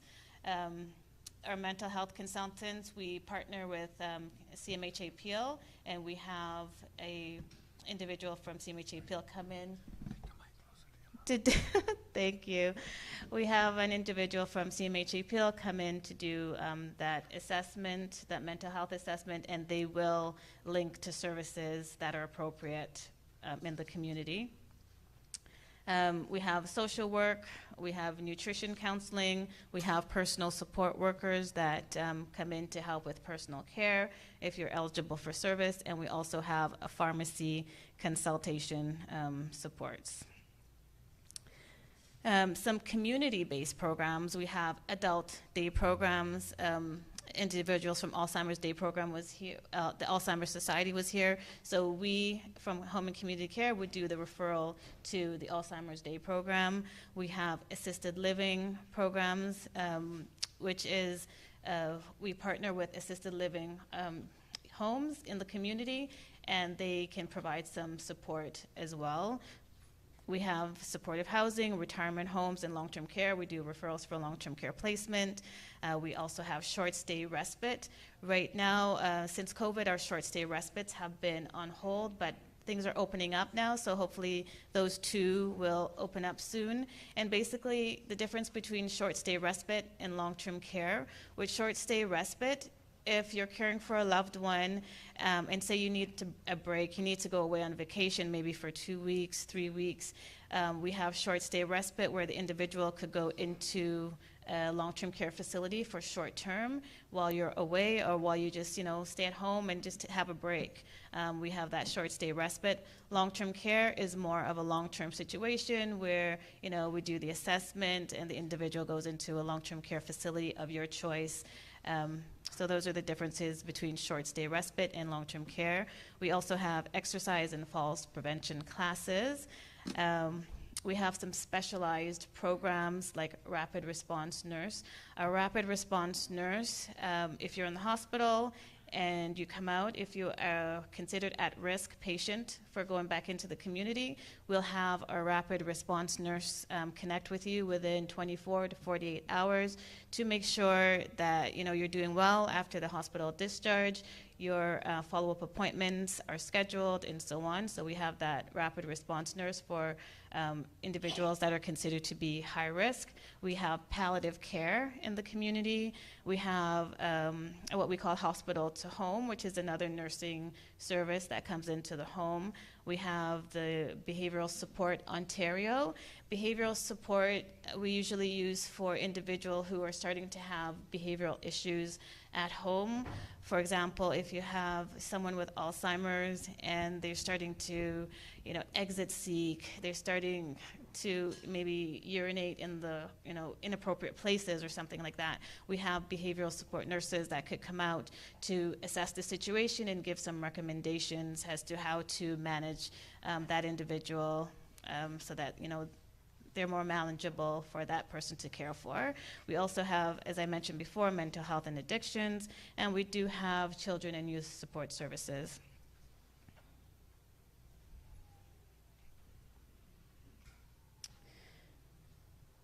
So long-term care, I touched briefly on long-term care. So long-term care can be an appropriate option for people who require ongoing health care in a residential setting.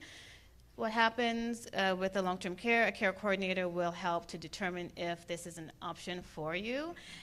Families and patients are provided with an opportunity to choose up to 5 long-term care homes, and these are long-term care homes of your choice. Like, we would not force you to go into a long-term care or say you have to go here or there. The long-term care homes that you choose are of your choosing and your choice. Referrals are made to those selected homes and only those homes that you've selected. The average time for placement to a long-term care home will vary depending on which home you choose and what accommodation types. So, for example, there are some homes that, have a shorter wait time, and you might be able to get into one facility within 2 months, whereas the other facility, you're waiting, 2 years. One facility, you're waiting 5 years, depending on your accommodation type, if it's a regular wait list. There's also crisis placement, which is another thing that your care coordinator could explain to you as well. Coming from the hospital, so we have care coordinators who also work in the hospital. So I am a community care coordinator, so I go and I see people in their homes. We also have care coordinators who are situated in the hospitals. And the care coordinators in the hospitals, they partner with hospital staff to assess your healthcare needs while you're in the hospital. They arrange for post-hospital care before you leave the hospital.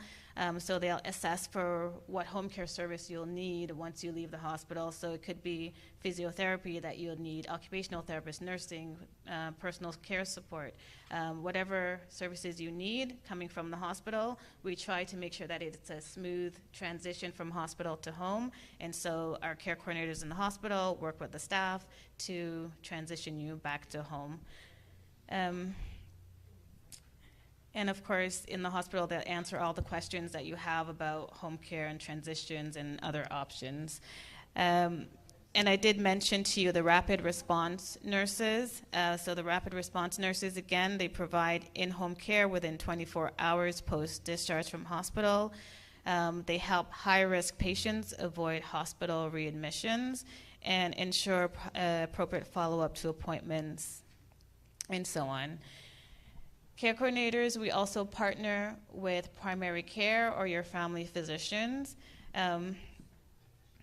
So we collaborate in the development of a patient-specific care plan with the primary care practitioner. So that could be your family doctor or nurse practitioner. We partner with them directly in the central. So every care coordinator is aligned with a physician in the Central West area. So if your doctor is working in Central West, and Central West is quite vast, so it's Brampton, our western border is Georgetown, I think that's Mississauga Road, and then to the east, we go as far as Malton, and then we go as far north as Dufferin County. So our geography is quite vast. So if you have a physician in the Central West area, that physician will most likely be aligned to a care coordinator. Myself, I'm aligned with 5 doctors and 1 nurse practitioner. And so we coordinate, I meet with my doctors and my nurse practitioners on a monthly basis. We talk about, the patients that we have together, and we collaborate the care so that, the doctor knows what's happening in the community, and I know what's happening from a medical standpoint.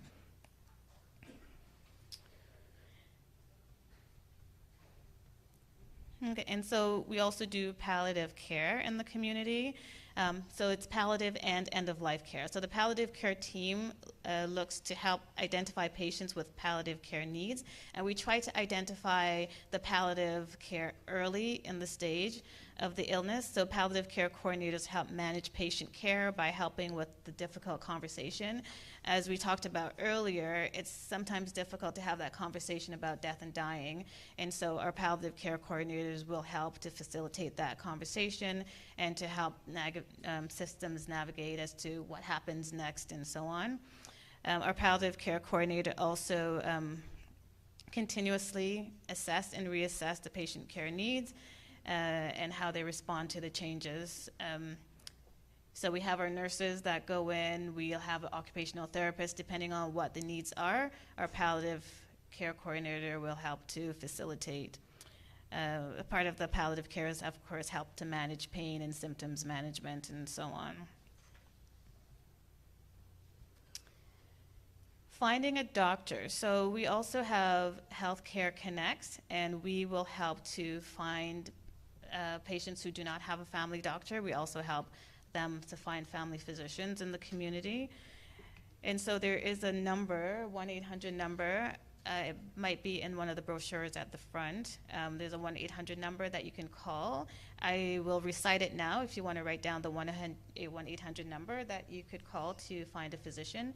It's 1-800-445-1822. I'll repeat that, 1-800-445-1822. And that's how the number you can call to get a connected to a family physician or a nurse practitioner.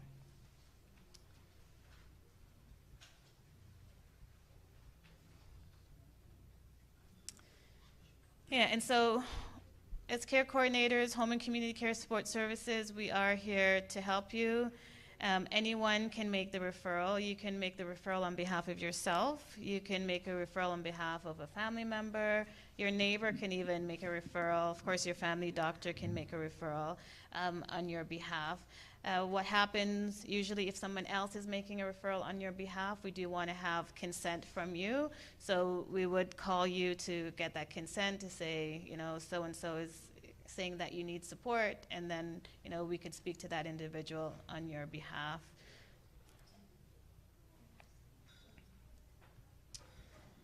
Yes, and so this is the end of my presentation. Are there any questions?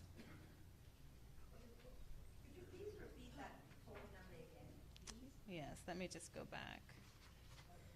So 1-800-445-1822. This is to help you find a family doctor. If you do not have a family doctor, this number you can call to help roster you to a family physician or a nurse practitioner. So guys, I'm going to just briefly talk about that healthcare system again. So Leona described quite well categories. So go to a hospital, you have surgery, you have coordinator of care. Oh, sorry. Can you hear me better?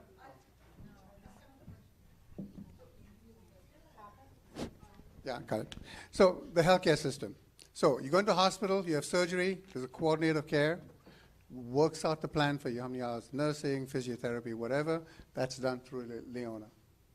Okay? The next one is if you have someone who needs to go to a long-term care home. Again, you'll go through Leona's group, and they'll work out the assessment plan and work that out for you. In between are the home care support. This is the difficult area. What Leona's explained is that she'll work with GPs in the area. So family medicine, GPs, that whole group. And they will do it on your behalf. So some of the areas that I'm going to ask you, Leona, to talk a little bit about is, so once we finish that initial plan of care, so I've had knee surgery, I've had my therapy, I'm ambulatory, I can walk, but I still got problems. How do we deal with that? Mm-hmm. And I'd like you to talk about PSWs as well, if you can do that. And the second piece is when you're self-referring. So you're in none of these cases. You haven't gone to a hospital, you're not in a long-term care home, you haven't gone through your GP, but you've got issues that you would like to deal with. I think you've talked that, maybe just a little bit more about that. Okay. So your first question is, what happens? I need to get used to this, raising the mic. Okay. So your first question, you receive home care service, your example of the knee surgery, you're better, what happens next? So if you're receiving home care services, before you are discharged from any services, the care coordinator will give you a call to say, you know, the physiotherapist has sent me a referral, not a referral, but an update to say that your service is complete, the treatment goals have been met, and so is there anything else that we can do to support your needs, right? So if an individual says, yes, you know, I'm still having trouble getting in and out of the bathtub, then if the care coordinator hasn't done so already, we would go out to do a home visit to do that formal assessment. And so with that formal assessment, then we can determine what the other care needs are. So if you need support with personal care, with bathing, then we would, you know, jointly develop a care plan that is specific to you, and then we'll add the services that you need. So if you needed someone to help you get in and out of the shower, if you needed someone to help you take a bath, we could add a personal support worker. Our personal support workers, they only assist with personal care, which is bathing and getting dressed. That is the main reason why we would assign a personal support worker to your care. Now, if time permits, the PSW could do some other things, such as making the bed. They don't do any housekeeping. You would have to hire privately for housekeeping, but any kind of personal support need, they could assist with. Was there another part of that question? The second piece is about self-referral. Self-referral. So, as I said, anyone can refer, and definitely you can refer yourself. You just call the phone number. Now, let me give you the. Yes. Okay. Yes. So for Central West, if you all live in the Central West geography, the main number is 905-796-0040. That is for Central West. If you do not live in the Central West area, there's a website. I'll give you this website. It's Healthcare at Home. So HealthCareAthome.ca, and then it'll give you a list of all the home care organizations.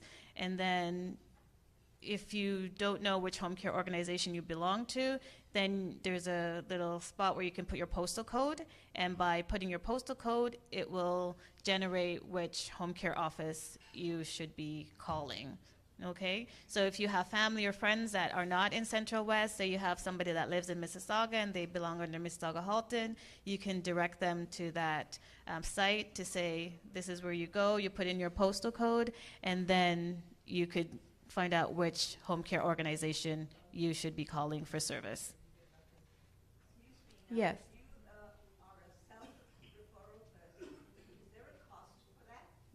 No. So as long as you have a valid health card, right, then you're eligible for our services. And if you are receiving our services, you do not pay for our in-home services. It's covered under OHIP. You do not need a doctor's referral, no. You're welcome.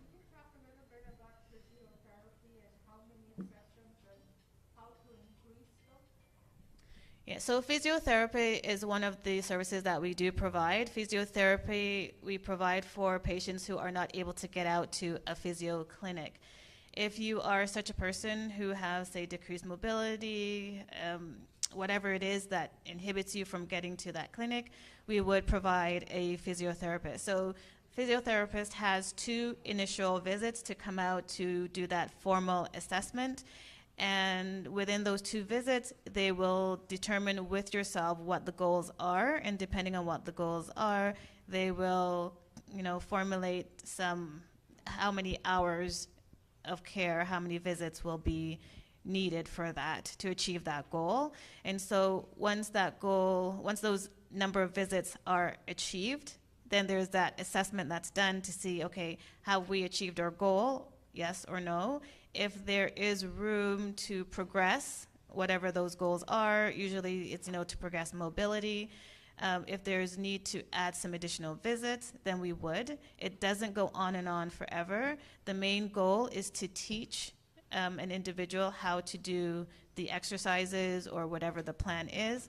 Teach an individual, most likely a family member, sometimes it could be the caregiver, that we teach how to do the exercises, and then it's the responsibility of the family member, the caregiver, to continue with those exercises that the physiotherapist has taught. But it's not a service that goes on and on indefinitely. And it's based on the goals that you mutually set with the physiotherapist. Yes. Most of these services that you mentioned about are when somebody is discharged from a hospital to get the services at home for the person to get back to normal. But in today's thinking, where we would like people, seniors, to live in their own homes, when they need assistance, do they come to you, or who do they go to have somebody come to the house and attend to a person who needs a lot of care? Yeah, so thanks for the question. So our services do not only start from the hospital. So if an individual is at home, you can call our office to say, you know, I'm at home, I need service, and then we still do the same intake, we still do the same assessment, you still have access to care coordination services. So you don't need to come from a hospital to access our care. You can be at home to do that as well. We have a pamphlet with the email address, and I think there should be some numbers on there as well. So, yeah, so go to the front. I did leave some at the front and see what there is there. There's some in my bag as well. Yeah, there should be some there. I have personal experience. My doctor said that I would get help. I have a foot drop. And when I called them, they said all they could do is bathe me, which I don't really need. So I just needed help in the house, you know, making my bed or, you know, cleaning my kitchen. But they said, no, we can't give you that. So basically, I'm getting nothing. I did get some therapy, but there were 8 lessons, and they just came and showed me how to do the exercise, and that was it. Yeah. So, you know, you make it sound very easy, but when you go to apply, it's very difficult. They are short staff, and they're really not helping you. So, as I said, we do not do housekeeping. Our services are for they're healthcare services, and it's not housekeeping. We don't do housekeeping. The primary reason why you would get a PSW would be for personal care. The primary reason would not be for like housekeeping tasks, like, you know, making the bed, you know, doing those kind of things. That's not the primary reason why we have our personal support worker come in. So in that situation, you would not be eligible for our service. But the doctors should know when they report you, right? Yeah. And my doctor said look at everything. Yeah, and that's the struggle that we have. We have individuals that are giving information about home care services that don't know about, that don't have the right information, right? And so when individuals like yourself call in thinking that, yes, they'll get someone to help them with their cooking and cleaning, then they get a different answer from us. So that's why it's good for, you know, someone like myself and others to come to presentations like this to give the correct information, right? Because I know that there's a lot of incorrect information going around out there in the community. And it's unfortunate that you had to be one of the recipients of that. You do live and learn, yes. Mm-hmm.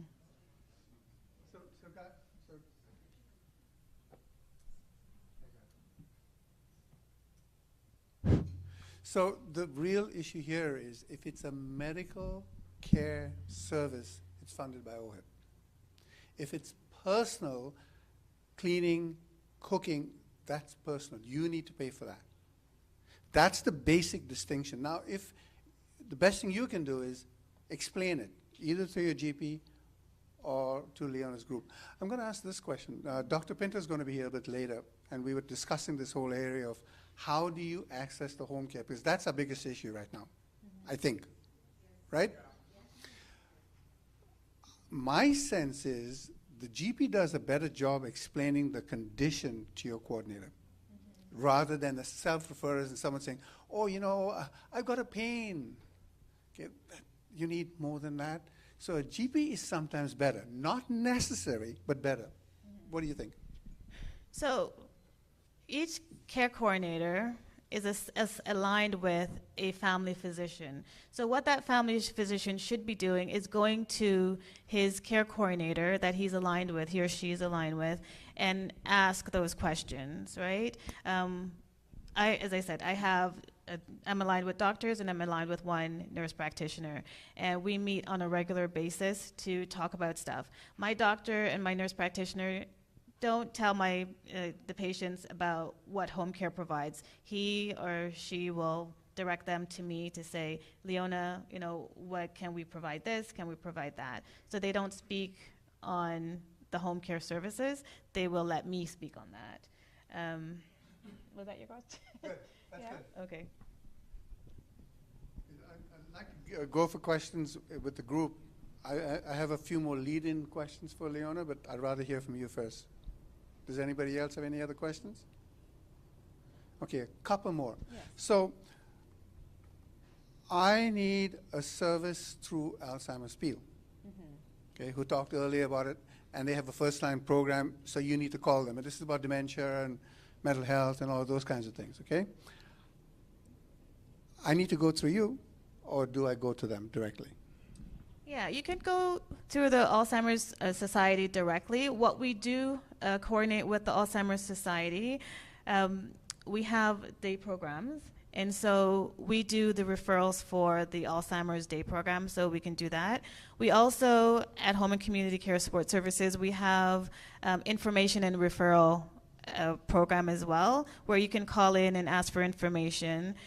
If you are on service with home care, we can do referrals to the Alzheimer's Society. So we work together with our community partners. So if you call us, if you go through us, we can link you to them, and vice versa. They can link you to us. So the main thing that we do with the Alzheimer's Society is the day program piece.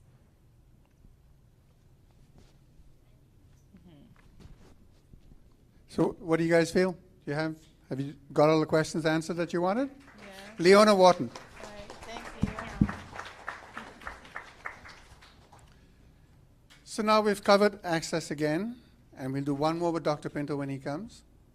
But now we wanted to talk about something which you probably at first blush is going to say, what? And that's foot care. But it's foot care of a particular client, and I'm not going to try and explain it. I'm going to ask Tracy to do that. Good afternoon, everybody.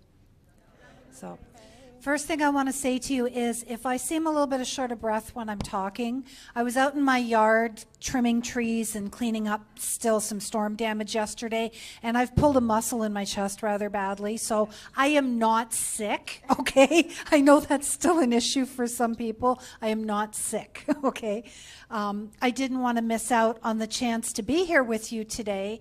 I've been in community nursing for quite a number of years, and I know we're not really supposed to have favorites, but I have to tell you, across the board as a culture, Goans are some of the friendliest, most hospitable people I have ever met in my life.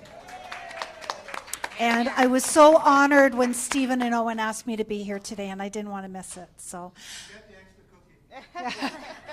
We'll talk about extra cookies in a minute because I'm going to talk about diabetes, okay? So I may or may not tell you anything that you don't already know today about your feet, about diabetic foot care, but what I do hope you come away with is a little bit of impartation of my passion on why it's so important.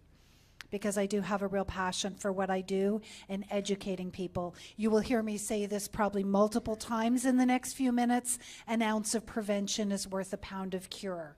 And that's like my motto. I'm big on that with foot care, and that applies to a lot of other areas of our life as well, right?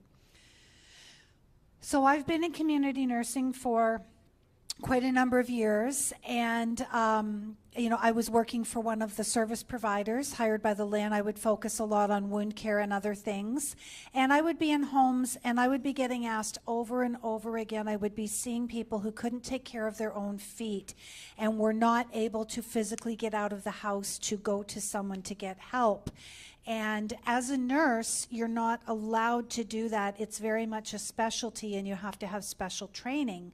So I was always having to say, no, but I'll see if I can try and find you someone. And it was quite difficult to do. It's funny how your journey in life takes you. I never at any point intended to become a foot care nurse. I kind of backed into it, seeing a need and meeting a need. So 7-8 years ago, I went back to school and did my advanced foot care, and I've been in private practice for 7 years doing foot care. I focus primarily on house calls. I used to do a lot of clinics, hospital visits, everything else. I only do private house calls now after what's gone on the last couple of years, because I'm usually dealing with a very vulnerable population and I want to keep them safe. 2 things I'd like you to do for me for a minute. I'd like you, some of you, there's adult categories. There's younger adults, older adults, older adults. I would say most of the people here are in the mid to older adult category, but you may have people in your lives, you may still have parents alive or aunties that are older than you. So even if what I'm talking about isn't fully applying to you, I want you to think about other people that it could apply to.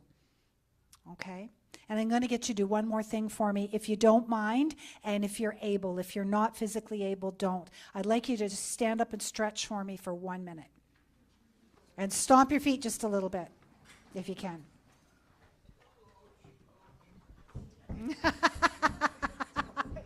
I have a method to my madness. There's 2 reasons for this. One is to wake you up after lunch, okay? So you don't fall asleep while I'm talking. Okay, go ahead and sit down. The other one is not counting anything but your feet. Every person who just did that engaged between their 2 feet. 25% of the bones in their entire body are in your feet. Okay, 26 in each foot, that's 52. There's 206 bones in the body. So, and everything you just did involved in your ability to get up and be on your feet. Okay. Your ability for the rest of your life to get up and walk to the bathroom in the middle of the night, okay, rests on your ability to be able to stay mobile and be on your feet. I mean, if we want to be real, okay? It's a very important subject, and it's one that we really take for granted. Sometimes we don't think about it. We don't think about other stages of life, and that goes back to that ounce of prevention thing, okay? Some of the other speakers today have talked about other things, mobility, mental health. The ability to walk and move and exercise is good for the rest of your life to stay mobile. It's good for your mental health. All of that also, your feet play a role in all of that. So it all kinds of ties together, doesn't it? It's really important. Again, I want you to catch my passion for this because it's so important. Something else you probably are already aware of, but I am going to touch on it, as Goans, Southeast Asians, have a very high cultural predisposition culturally to diabetes. I'm not going to ask you to raise your hand, but I'm willing to bet there's a lot of people in the room who are either diabetic, been told they're pre-diabetic, or have been told that you're at risk and you need to be careful and pay attention. Okay, because you have a much higher than average cultural population where you develop type 2 diabetes over the course of your life. And as we get older, that probability goes higher, okay? When you have diabetes, there are 2 things. A lot of people don't, there's a lot of education out there, more so than ever, about diabetes, and I do want to focus on feet, but I want to get to a little bit of the reason why it's so important for feet, okay? Diabetes can be an out of sight, out of mind chronic illness because you don't see what's happening and you don't, for the most part, really feel it. Everything that's going on inside your body, by the time it becomes a major issue, it's kind of too late. Now, we've come so far medically. You see your family doctor for blood work a couple times a year. He's doing something called an A1C with your blood work, where he can see over the course of several months what your blood sugar's been. You can't fool your doctor. He knows if you've been cheating, if you've had more than one cookie, okay? No, it would have to be a little bit more than that, but he can tell. We've come so far, and we're so far more advanced now to know if it's controlled. Okay, but what can go on in your body when your blood sugar is not controlled for a long time, or not just chronically high, but the other issue people don't think about is if it's going up and down, up and down, up and down, you know, oh, I'm indulging here and then I'll be careful, because that has the ability to do a lot of damage as well. We want to be wise on a pretty consistent basis. Those cheat days should be kind of few and far between. Okay, today is one. Have a cookie. But what's going on inside your body is it can affect your circulation. It causes your blood vessels to narrow. It can raise your blood pressure. It can cause circulation issues, especially in your legs and your feet. The other thing it affects that you hear more about is something called neuropathy, where it can damage the nerves in your body, and you can either lose sensation, which primarily happens in your feet, or it can cause a tremendous amount of pain, which is, they're two sides of the same coin. Okay, and I would be very surprised if there's not at least a few people in this room that haven't experienced this. Like I said, I'm not going to ask you to tell me if you're diabetic, but I know that some of you are. Okay, I know. I can't have this many goings in a room and I don't have diabetics, so, okay. So, and you know, again, I'm focusing on feet, but I'm sure you're aware that the eyes and the kidneys can be affected if this isn't well cared for as well. So let's talk about feet, because that's what I'm here for. That's really my passion, but I really like the overall education, because when I can empower you to understand what's going on in your own body and realizing the cause and effect of the things that you do and the decisions that you make, then I think you're much more likely to take that away and be able to do something with it, okay? So I like education. I'm a teacher. There's never an age that it's too early to start caring for your feet. Whether this is relevant to you today or whether you can think of someone who is, you know, it's like having a car, you know. I like those classic cars that are still around that have been so restored and they're so beautiful and you can see how well cared for they've been. And then you've got these rundown old jalopies, right, that are falling apart and they're rusty. And I would really like to be one of the classic cars that's been well maintained. Our bodies work the same way. You know, what we get out of them is largely what we put into them. So start young. You know, wherever you are now is a starting point. And again, I'm guessing, how many people in this room like to walk, like to go for walks? A lot of people like to go for walks. Again, your feet take you where that requires you to be on your feet, right? Dancing? Anybody still dance? Come on, come on. All right, that needs your feet too. All right. So some key factors that we want to talk about, because they relate directly to feet, is really good blood sugar control. And that's something that you would be talking to your doctor about on a regular basis. We're going to talk about some other services in a few minutes that can help you with that. Again, this might not be new information to you, but I just really want to emphasize it, okay? So good blood sugar control, taking your medication properly, checking it if the doctor tells you to, or getting that regular blood work done, eating properly. Okay, I am going to talk for a minute. There's a lot of diabetic education centers out there. There's so much education out there that you don't even have to pay for most of the time. And access to things like a dietitian through a dietitian education center that can help you discuss the right foods to eat for you if you're having any trouble keeping that blood sugar balanced. Footwear. Footwear is such a key. Okay, I see, you know, I have a lot of older adults. The oldest person on my service right now is 104. Okay, isn't that amazing? So she's an older Vietnamese lady. She's such a sweetheart. I've had so many over 100 that I can't tell you. But I see a lot of older adults. That's mostly who I tend to see as clients that cannot leave the house. And I can't tell you that the footwear from 20, 30, 40 years ago, especially for the women, what it's done to their feet. Okay, I'm probably preaching to the choir here. Some of you like go dancing in high heels. You got the bunions. You got, you know, the pointy shoes. Now you're getting to an age, start paying attention to your proper footwear, please. Proper footwear. Again, that is probably one of my number one keys to prevent further damage, to keep you safe, stable, and to keep your feet healthy. Okay?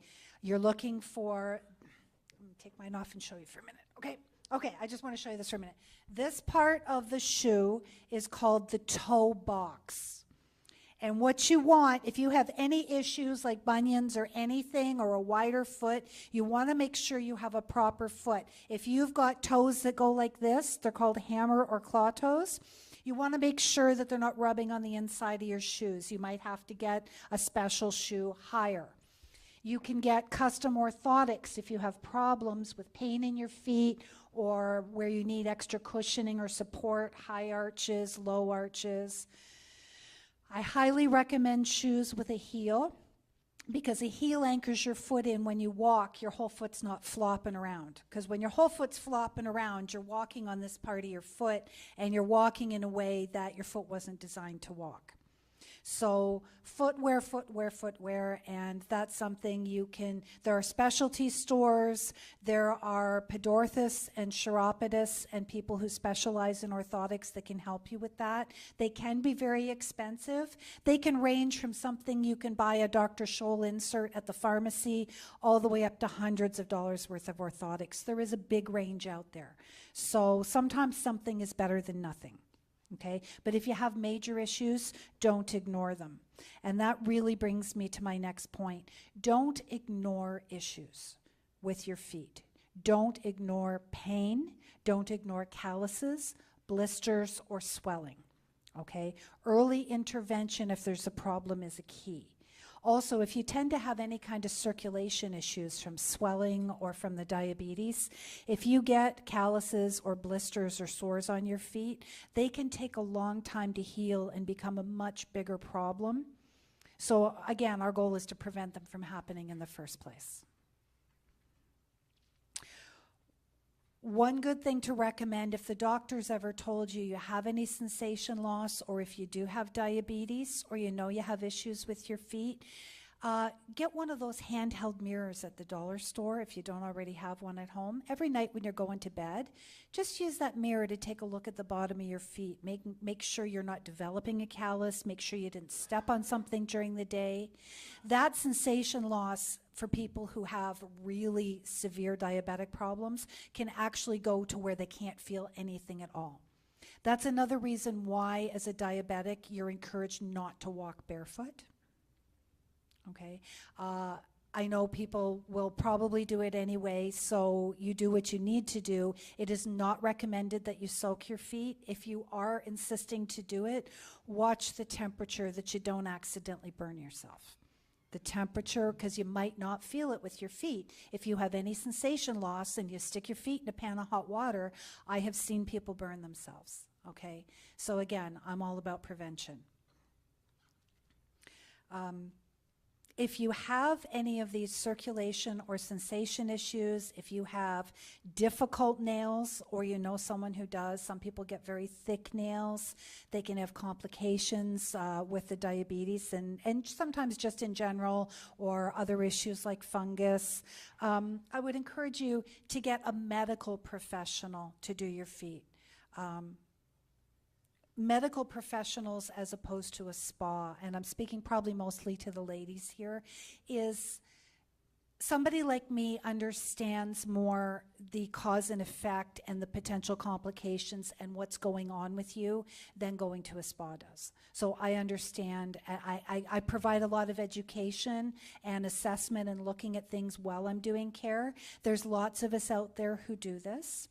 I'm an advanced foot care nurse. There are chiropodists and podiatrists, which are roughly the same thing. One's kind of an American term, right? They're basically the same thing. So that's a foot care doctor. They do a little bit more invasive than I do. I do more of a basic foot care. I wouldn't be doing, like, say, surgery and removing a nail. They also can do orthotic assessments. So there are different levels of care. on the downside, unfortunately, most of the time, foot care is not covered. It is a fee for service, which means you have to pay for it.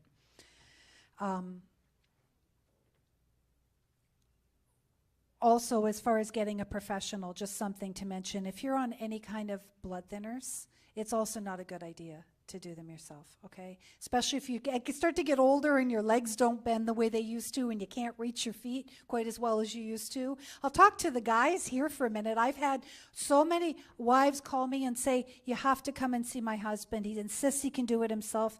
I had one lady call me. She says, please come. He's cutting his nails with a hunting knife.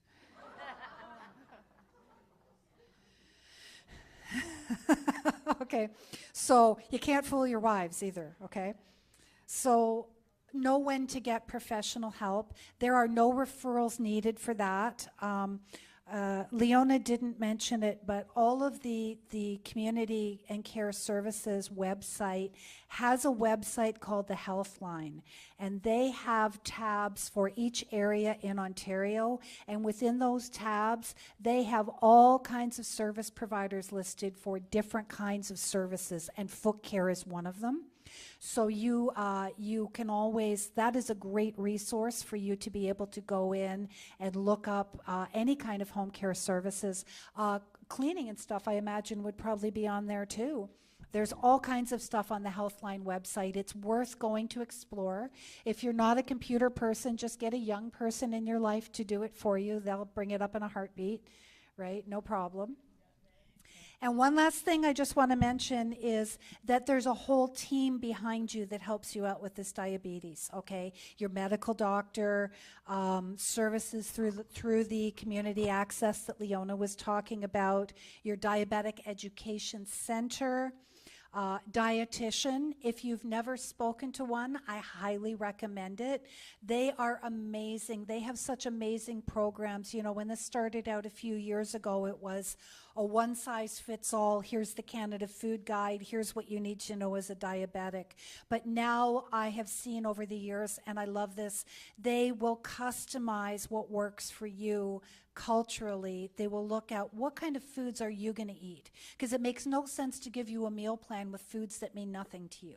So they've really come a long way, and they can really support you and be one of your best resources. Okay, physio if it becomes an issue. I was looking at, I'm going to just, this lovely lady with this dress and the pink on in the front row. I was watching you while Leona was talking. You're sitting there with your shoes off and you're exercising your ankles. I wish everybody would do that, because it really helps. While you're sitting watching TV, talking, sit there and exercise your ankles. You know, you can write the alphabet or write a letter to someone if you got something to say, just with your toes. And even in the course of doing that, you are maintaining the flexibility and you're helping the strength in your feet and your ankles. So that's a great thing to do. And of course, don't forget about us foot care nurses and chiropody too. We're here to help you.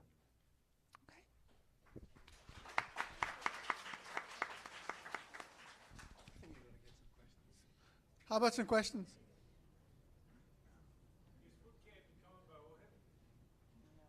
No. No, it's not. So it's a good question, and Leon, I'm going to try and rope you into this one as well. So you heard Tracy talk about chiropodist. So that's your advance as your medical practitioner, and of course you got the nurses. How do we access them through your organization, Leona? Yeah, so that's information on referral. I'm actually going to go to my bag, and I'm going to give the handout that has that Healthline information. So let me just get that. So the Healthline that Tracy talked about is absolutely crucial. I did a fair bit of work trying to get ready for this presentation or this forum, and I was astounded at the work. If you guys don't go there, you don't get a young person or an older person to go there for you, you're really missing out. Really. You got to take advantage of this. The government is spending a lot of money on this awareness program. It's taken a long time for us to go there, but that Healthline is absolutely crucial.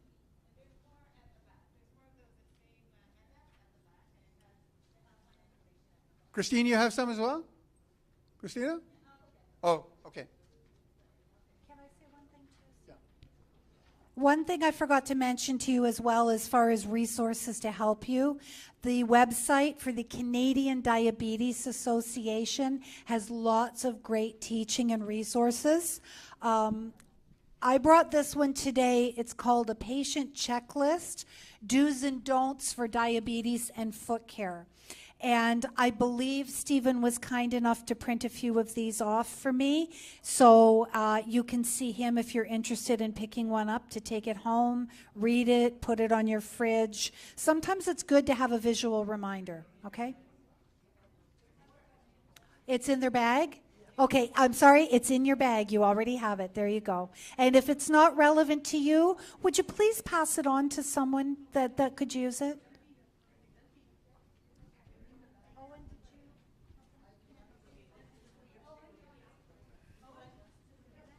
Oh, good. Jacob, please.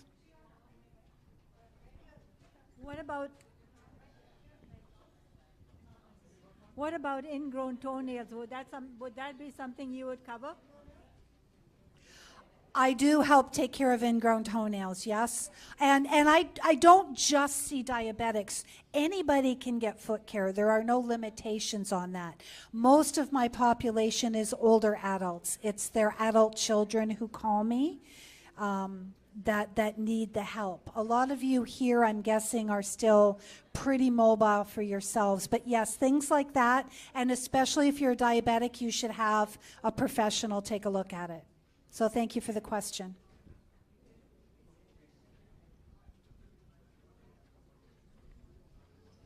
So Tracy, again, I just wanted to I got some questions here already about the cost of doing this. You mentioned self-pay. Is any of that covered through chiropody? I know the Ontario healthcare teams are using them, but probably that's for high acuity patients, right? Yeah, so going through a doctor, I'm not 100%. Going through chiropody, I'm not sure if it's even covered. I don't think it's covered through chiropody either. So it's self-pay? Yeah, it's self-pay. Foot care is self-pay. A whole different subject for today. So chiropody or foot care is not covered. You have to pay for it out of pocket. There is a wide range of what people charge out there. Okay, like I said, and you're looking for somebody, like I've been doing this for a number of years. So questions you would want to ask if you're looking for a foot care provider. Obviously a chiropodist has qualifications. I have qualifications as a nurse. It's okay to ask questions like, how long have you been doing this? And there isn't really a standardized fee for service. So it can range anywhere from $40 to $100, honestly, for a visit at home. Okay. You may have insurance and you may be saying, oh, my insurance covers that. Insurance is a little bit all over the map when it comes to covering foot care. So if you're looking and considering foot care, I would contact your insurance company and ask them exactly what's covered. Some only cover doctors like chiropodists. Some will only cover if you go to a clinic. Some will only cover if someone comes to your home. It's really inconsistent. So please, I would encourage you to call and ask what your coverage is if you're considering that. Okay?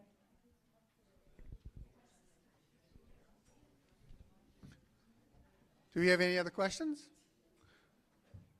So do we need to stand up and do our little dance thing again? We're going to do a conga line around the room. So one thing you don't know about Goans is we already have line dancing and ballroom dancing. No. So we're inviting you. Oh, I'll be there. Tracy, ladies and gentlemen.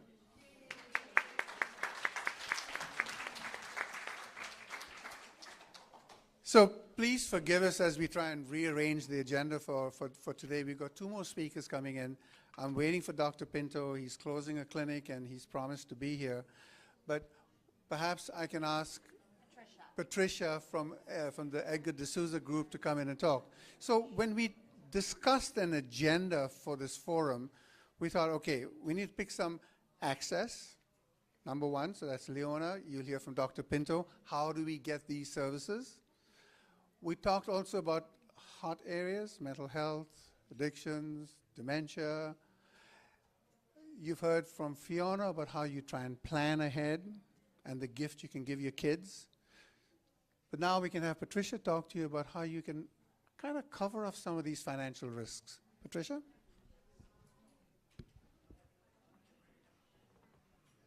Well, the last, can you hear me? Does this one have to go off? Yeah, you want to switch? Sure. Oh, there we go. Okay. So the last discussion we had about the cost of the foot care is a really good segue into what what's that? Oh, what I'm going to speak about. I heard a woman here just recently, I think she just stepped away, when somebody was speaking about the services that are offered. I heard her say something, better said than done. And I think a lot of us have experienced this, not only with mental health resources, but with the resources that we need as we get older. Unfortunately, the government is stretched beyond capacity. We know that. The elderly is the largest growing demographic that we have right now in our country. And the government, as many programs as they are trying to put in, and the best of efforts cannot keep up. A lot of nurses are very unhappy and are leaving on short notice, leaving the government with a lot to deal with. And same within the mental health system. With having the pandemic affect us, the programs that were so well put in by the government are just overwhelmed and not available as they used to be even 3 years ago. So how do we pay for all of this? If the government's not providing it or can't provide it, despite the best of intentions, we have to look at how we're going to pay for this. One of the things that was spoken about is long-term care insurance. And I know that this was one of the things that I was asked to speak about. The sad part about long-term care insurance is that private insurers are no longer selling it. They have taken it off their books as a standalone option, mostly because the premiums would be so high for the cost of the amount of services that they would need to pay for. So what options do we have? Well, we understand that there's long-term care. We understand that there are waiting lists for the long-term care. We also understand that the government is doing everything that they do and can and promoting that people stay in their homes as long as possible and trying to provide the services to people in their homes as much as possible. As we've heard, these services are available, and once again, despite the best of intentions and the hard work of everybody, they are not meeting all the needs of people. So, for instance, if you need extra personal support care, if you need housekeeping assistance, or you need meals, or you need foot care, this does need to come out of your pocket. Even the people who can no longer open blister packs now need someone to help administer medicine. And that has to come out of your pockets if it's no longer available by the government. So it's kind of a sad situation that we're in, and I don't have a lot of good news for you. I can tell you that there are programs out there that you could, if you had the funds, you could purchase while you were still healthy, and they will often help you to pay for these extra costs that are not automatically and easily provided by the government. A perfect example is when you're actually in assisted living. So somebody who's in assisted living, we all understand that there's extra expenses for everything that is done. So for a lot of people, there's an extra expense for bathing.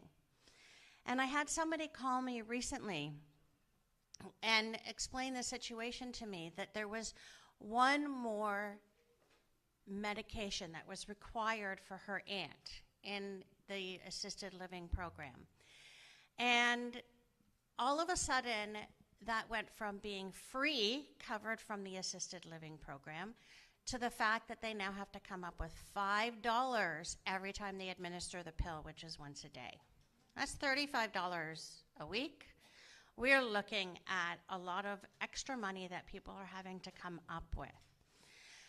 Now, one of the things the insurance companies will do, there's a lot out there, if you buy a policy when you're younger and you're healthy and you qualify, it offers the ability for some long-term care resources.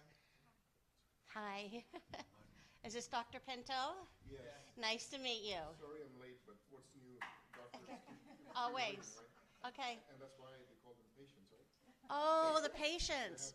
Oh, okay. So how was the golf course? So I have brought a little bit of information, and I left it at the table, which talks about a couple of programs that are available for you if you are not young and completely healthy.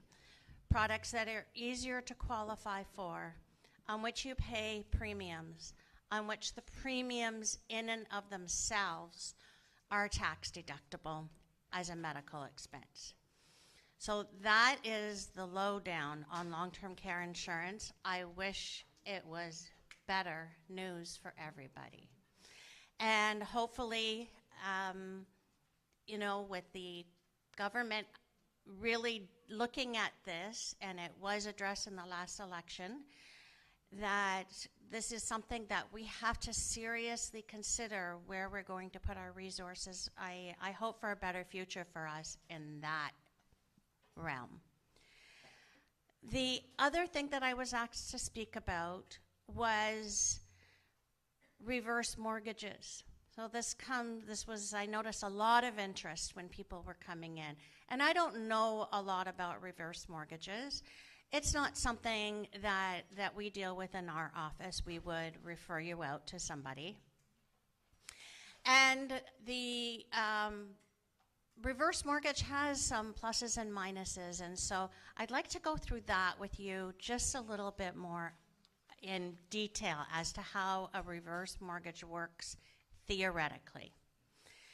Because the government is hoping that people will stay in their home longer, and people may need to lean on the equity of their home to pay for the care that they now need, it is something that there actually is a lot of attention on. So people ask basically, what is a reverse mortgage? Well, the bottom line of a reverse mortgage is basically using the equity in your home to give you a lump sum of money. And how does it exactly work? So basically, the equity in the home, you can borrow up to 55% of the equity. Now, this is something that may have benefited people who have had their homes for a long time and have done very well in the real estate market. So hopefully they're at a point where they no longer have a mortgage, but they need money. They just don't have the cash flow, and they don't want to or can't leave their homes. So the maximum amount that you're allowed to borrow is based on your age, your home's appraised value, and your lender. The way that it works is that you pay back this loan, or the idea is once you sell the property itself or the last borrower in the home dies. So you need to be at least 55 years old, and you need to be a homeowner. So we look at a lot of things with regards to this. So when you're considering this, it's very much like applying for a home and for a home mortgage. There's a lot that they look at. They look at the equity in the home, the appraised value of the home's condition, and who else is on the title of where the home is located. So that entails, what do you think? Somebody mentioned it to me earlier. It entails legal costs. So keeping in mind, even to look into this, there are costs up front. You can use the loan for anything you want to, however. You can use it for home repairs or improvements. You can use it to help with regular bills. You can use it to cover healthcare expenses or to repay debts. So let's talk about how much a reverse mortgage costs, though. Because it's based all on the value of their home, which is subject to market conditions, this is a bit more risky for a lender to go into because you're not paying anything back, not like a home equity loan where you're also taking a look at your financial stability and your ability to make the payments back. That home must sustain the value or improve in value over time in order for the lender to consider that it's viable. And for that reason, the interest rate on a reverse mortgage will tend to be much higher than on a home equity line of credit. And let's talk about the pros of the reverse mortgage, and we will talk about the cons. I've heard a lot of cons already, so I assume people have already looked into this, and that's the reason why it is on the agenda. The pros: you don't need to make any regular loan payments. You can turn some of the value of your home into cash without having to sell it, which is the whole idea.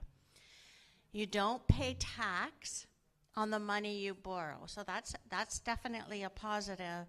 And there is no OAS or guaranteed income supplement clawback on this. So it's not added to your income, which is something we always have to consider when we have post-retirement income. You still own your own home, and you have options as to when and how you receive the money. Some of the institutions will offer you an ability to pay back part ahead of time should you come into some money. The cons. The cons are the interest rates are higher than other kinds of mortgages. The equity in your home will go down as you accumulate interest on your loan. Now that's something to keep in mind. Your estate has to repay the loan and interest within a set period of time. The time needed to settle the estate, however, may be longer than the time allowed to repay a reverse mortgage. That leads you into default and will come with extra interest and penalties, and maybe even foreclosure on the home. There may be less money in your estate to leave to your children or other beneficiaries. And we already spoke about the cost. So I left some information at the front, and it's actually a large package because there are only 2 major lenders that offer reverse mortgages right now in Canada, and that's the Home Equity Bank and the Equitable Bank of Canada. So any mortgage lender that you go to, be it a broker or a bank, will be working through one of these 2 large banks. You basically need to have that visit to have a discussion about all of the options that are available to you. And you need to make sure that you have all of the information with you before you make that visit.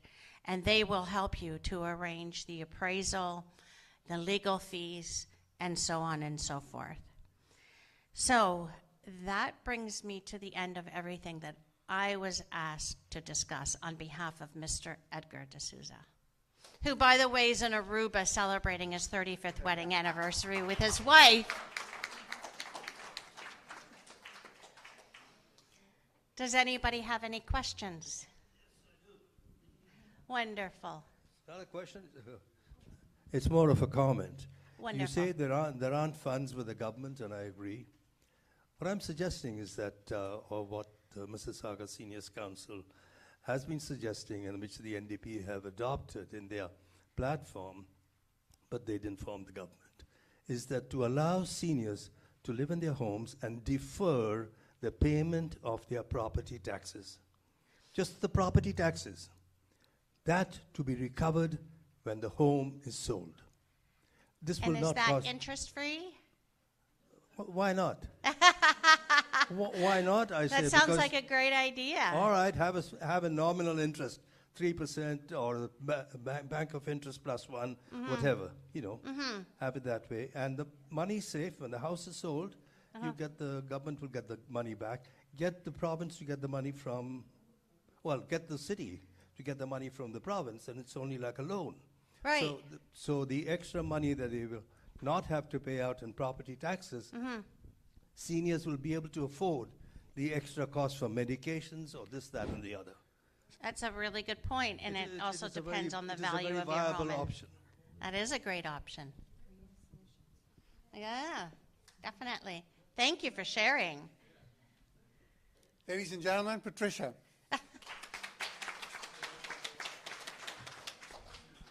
So, one more session. I'm going to ask everybody to stand up. All right, stamp those feet. Now, the reason I did that is I made a bet with Tracy that if I could get everybody to stand up, I can have an extra cookie. So now I've had the cookie, and then I go back and do my blood test, and my wife's going to say, "What's the reading?" And I say, "Oh boy, I'm in trouble." So where do I go? Please sit. One of the places I can go to, and the most important person in my healthcare, other than Leona, is someone who's a family medicine physician. I give you Dr. Martin Pinto.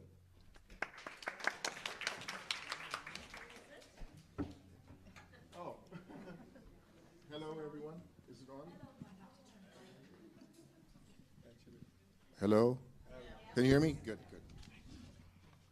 Okay. Thank you, Owen, for that quick introduction.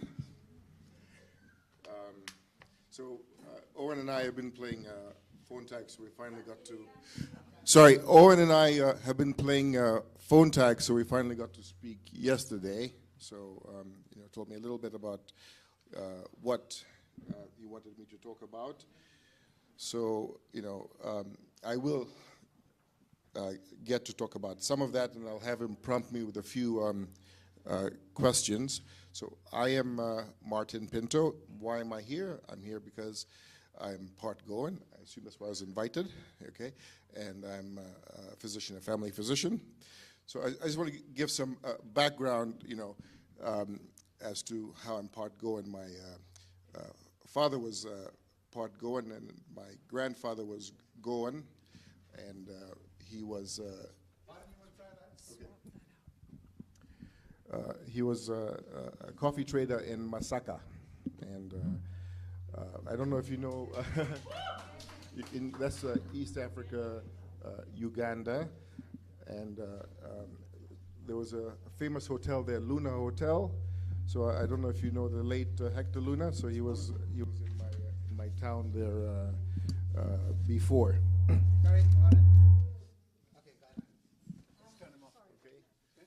So my grandfather, Francis Pinto, Frankie Pinto, and that's my connection to your next and finale speaker. That's going, to Fiona De Souza Pinto, also to Dennis Pinto. So that's my connection to the Goan community. So the reason. Would you like to use this? Sure.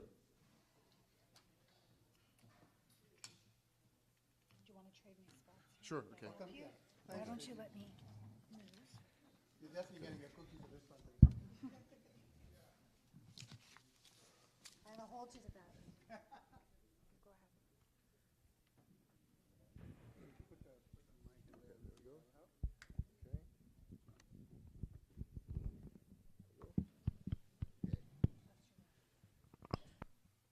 Hello?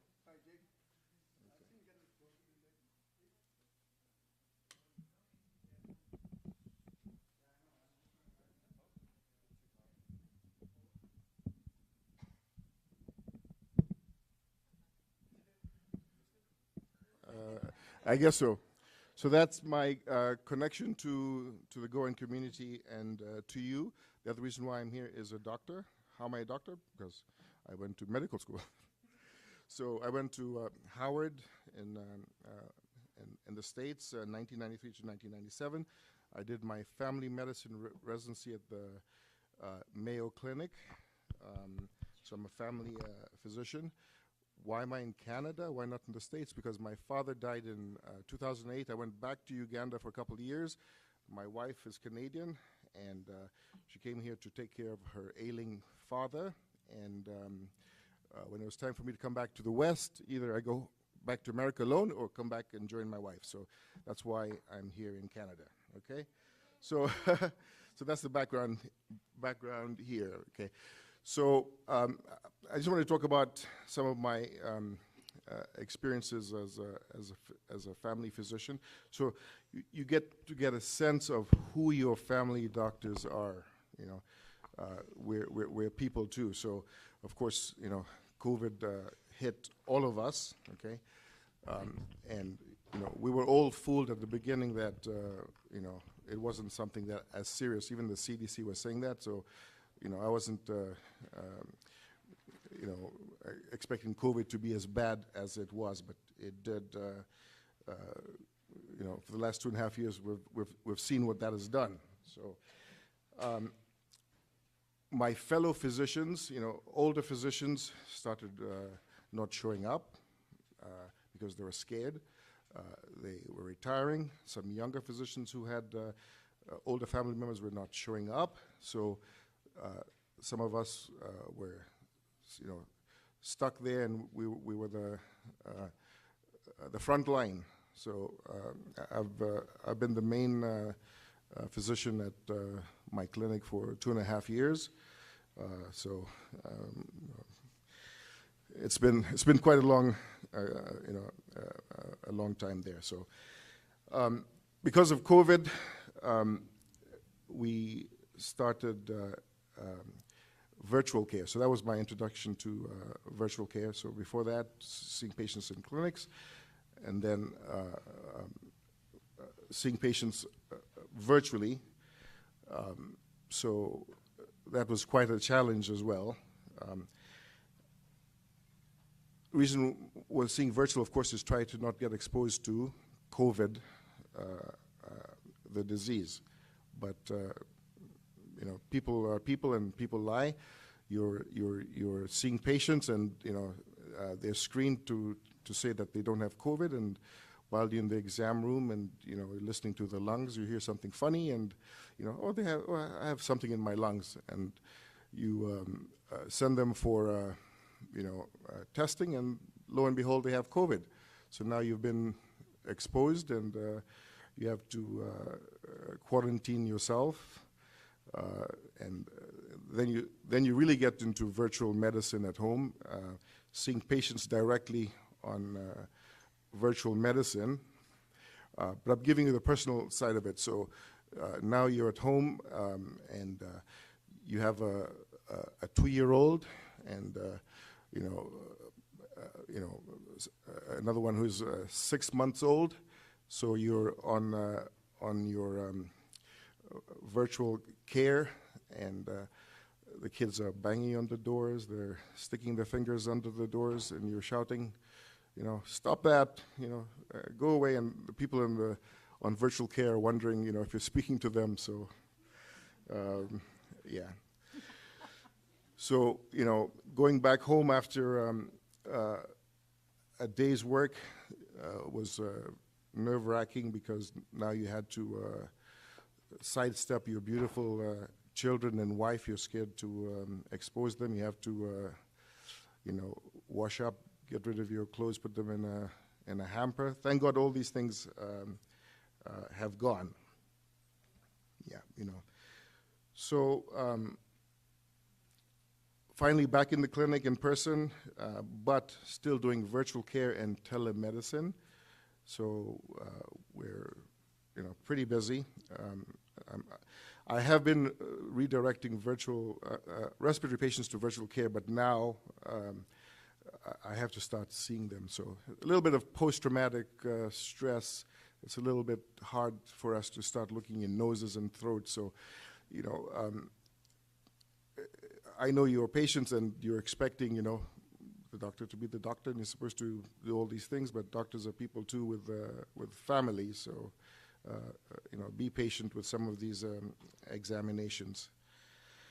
So, of course, we've all got our vaccines. I think we've all got our vaccines. I'm triple vaccinated here. Anybody here? Well, I shouldn't put anybody on the spot. You know, anybody here vaccinated? Yeah, everyone. Good.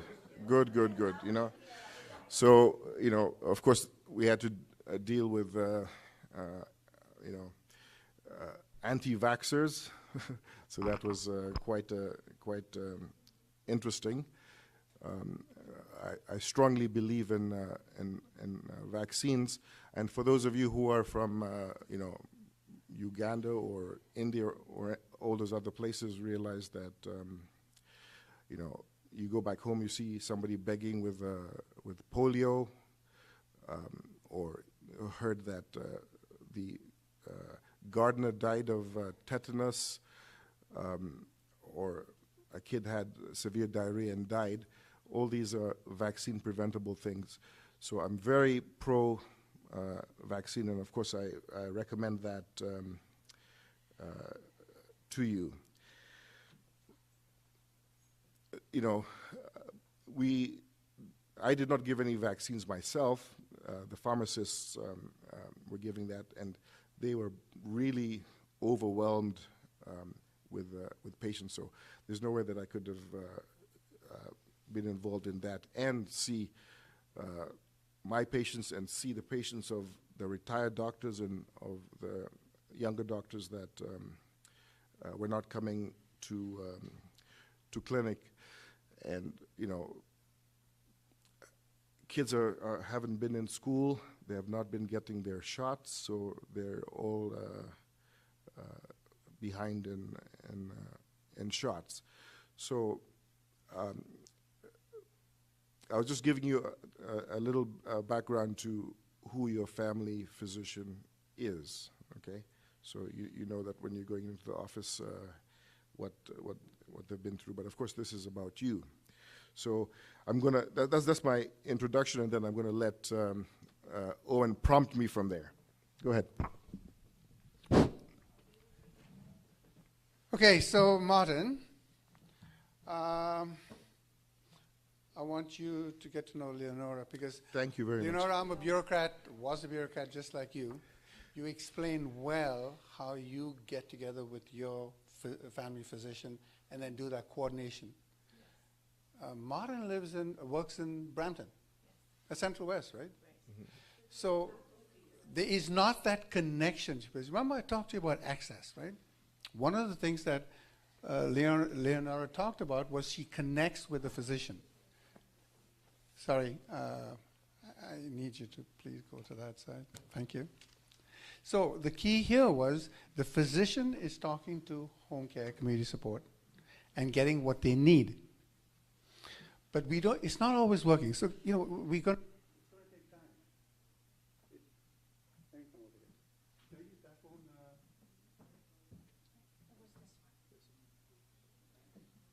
So how Leonora, how does the family medicine physician connect with you guys? Okay, so as mentioned, hello? Oh, yeah. This one is good?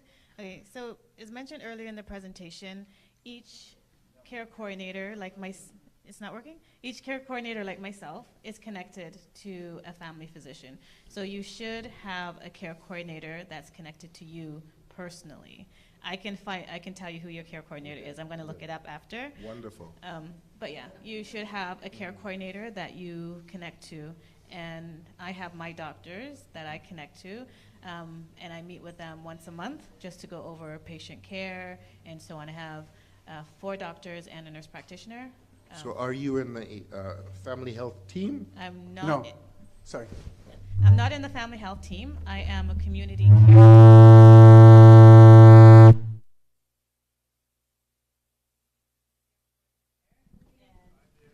Do due to the community care coordination, we are aligned to physicians in the Central West area.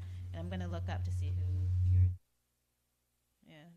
Yeah. That's wonderful. Hello? Hello? No, you're turned on. Thank goodness we got more energy here than our mics do.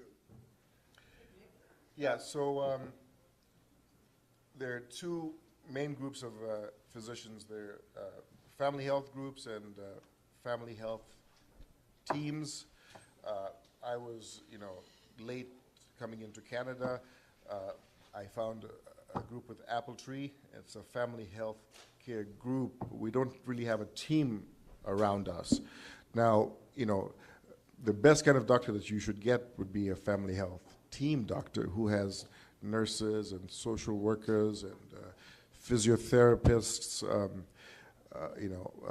psychotherapists in the team, so it's much easier access. I have to refer for these services, so if somebody needs, a healthcare coordinator, I'll fill out a CCAC form and try to get them, a home assessment or some home nursing and things like that. So the important thing is, this is not just about Dr. Pinto. I'm just going to talk about it. The important thing is that you need to talk with your GP and make sure they're hooking into home care and community support. Because we have them all over the province, and the reason we want that is because they can coordinate services for you. So if the GP says, yeah, you know what, you do need this extra service, instead of them hunting around, which is difficult for them to do, they contact Leona or her counterpart.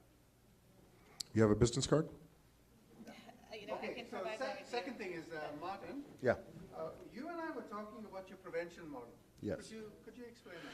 Sure. So, as I said, we're overwhelmed. We're, covering for physicians who are not in office. So, mostly, we're doing acute reactive to the issue that the patient is bringing, and we're not opening it up to preventive health as much because there's so much to address already. So what I do personally is I have some preventive health programs. I have a preventive health program where I have one of my staff members and make appointments for patients. Preventive health, only preventive health, nothing preventive health. Nothing but preventive health. And why do I say that? Because, as I said before, when somebody has an acute issue, you're addressing that, and you can't see the forest for the trees. So with the preventive health visit, I want to see the forest, and I don't want to focus on any particular tree. So that's what happens with my preventive health program. So the staff member is going to ask, have you had your pneumonia vaccination if you're over 65? Have you had your shingles vaccination? Have you had your tetanus every 10 years? Have you had your COVID vaccinations? Have you had your flu shot? When was your last mammogram? When was your last pap smear? When was your last colon check? So then, you don't need a physician to be asking all those questions. So they do that, and then I just see what they've done, and I go in and I say, okay, so we need to schedule you for a mammogram. We need to send a stool test to your address. We need to schedule you for a PAP. So I also have a PAP program again, and I have a lady who is a physician, but a foreign-trained physician, do the pap smear, and if there are any abnormalities, I'll come in and help, and they'll send those out. And you'll be I'm so surprised how many people are coming in for their first pap smear. So, I'm glad I've opened that up. But as I said, those are some of the novel ideas I've tried to come up with to address preventive health, because there's no longer any annual physical. The government does not pay for that. So the doctors might bring you in and just ask you some of those brief questions, and you should try and get that preventive health screening, once a year. So the important thing here also for us to understand is that we can't just rely on the doctor to tell us. It's us. It's our bodies. Doc, I'm getting numbness in my feet. Please telling you what that is. Potentially. You got to link this with them and ask your GP. Do you have a preventative model? Because I was shocked. I'm talking to Martin about my annual checkup. I went to my annual checkup. He's saying, what are you talking about? So you need to keep your GP informed, ask the questions. So Doc, when I did my knee transplant, I went and did my own search. I searched for surgeons, I went online, I looked for reviews, I talked to people, and I went to my GP and said, okay, these are the kind of people we're getting.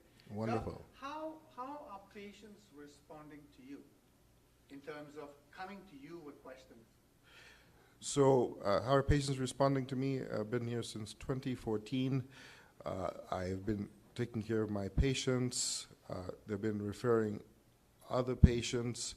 So now I have 2,500 patients. So I'm a little bit overwhelmed now. So obviously,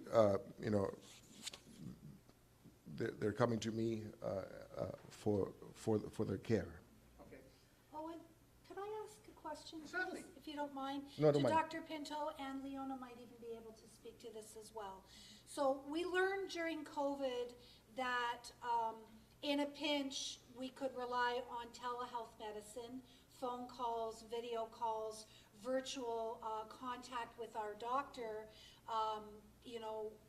It was really helpful during the last couple of years. And we look at the shortages and how overwhelmed the medical system is, and shortage of family doctors, and like the patient load that you're talking about that you have. Do you see this being a key part? And you've got people, more and more older populations aging, can't get out of their house easily or don't want to. Is this going to continue, telemedicine, to be an integral part moving forward for us to access our family doctors? I believe it is going to be a permanent. So those are some of the benefits coming out of COVID. But the government is trying to slow things down, because they're trying to pay less and less. So now, they want to pay $20, for a virtual visit, and so that's probably going to discourage some physicians. Now, the physicians will get more remuneration if it's a patient who is rostered to them. Then, yeah. But I'm saying the government, maybe they feel that they're spending too much money, so they're decreasing the funding. So there is that risk that some physicians will abandon it. So Martin, explain roster, please. Roster? Yeah. So this is very important, So if you have an issue and you keep bouncing from doctor to doctor, walk in, there's no continuity of care. So it's good, I think it's imperative that you roster with a family physician and that you keep them, informed of your condition. And when you go see them or another doctor in the clinic, they have a record of you and they see what has been done and what has not been done, so that they just don't keep doing the same initial evaluation over and over again. So it is, very, I use electronic medical records. Not every doctor does it, but now most doctors do that. So, I can graph the blood pressures and say, hey, look, your blood pressures have been really bad for so many months, But if you go to an acute care doctor and you have one high blood pressure, they might not see a trend and they might just leave it at that. I'll look at your labs that, have been coming to me, and I can graph them and say, okay, your sugars have been rising. You've gone from at risk to pre-diabetes, you're developing diabetes, or your kidney function. I'm looking at your kidney filtration rate, and it seems to be going down. It might still seem to be in the normal, and a doctor who just sees one number will see one number, but I can see there's a trend, and maybe we need to make an intervention, control your blood pressure, maybe refer you to a nephrologist, So I think it's very important to find a family physician. Having said that, it is very hard to find a family physician. So I am not accepting any more patients because I'm having a hard time giving the care that I want to give to my patients, and they're finding a hard time to find an appointment. I have a lot of walk-ins, so I do walk-ins every afternoon, but I cap that, at 10, 15 patients, and then I have regular appointments. So if you can get a family physician the family physician can become your quarterback, a very important part of your care. And it'll be very nice of you to have a file, So I give my patients their records. I give them their trends so that I can convince them, I think you need an anti-diabetic medication. I think you need a blood pressure medication. And what's the significance of these things, You're trying to treat high cholesterol, not just to lower the cholesterol, but to decrease the risk of getting a heart attack. You're trying to control the blood pressure to decrease the risk of getting a stroke. You have plans. You want to go for that super vacation. You want to see your grandchild graduate. And so you should work with your doctor to take care of your condition so that you don't get sick earlier and then you're stuck at home and you can't buy that cottage you were thinking of, go for that vacation. So I think it's very important to get into a therapeutic relationship with with a family physician. That's good, Martin. Mm-hmm. So important. This is why I'm talking to you about making sure you have your GP, making sure you keep them in touch in addition to what they do, but also because they are the hub. The way our system is built, the GP is one of the hubs. When they refer you to a specialist, the specialist is required to provide that report back to the GP. So he or she is connecting these dots for you. Yes. Okay. I've got a couple more questions. How are you guys handling this? Are you getting tired? Do you want to do some more? Okay. Martin? Yeah. What trends are you seeing with our aging demographics? And what sort of resources can you access to help you do that? Okay. So, I'm not a public health physician, so I'm not searching for trends, and so you probably want to talk to a public health physician to look for those trends. But people have been out of touch with their family physicians. They have not been doing their blood tests. Their diabetes is getting worse. They say that with the COVID and the isolation, you'll either become a hunk, a chunk, a drunk, or a monk, right? So, if you're just staying at home drinking or eating and not exercising,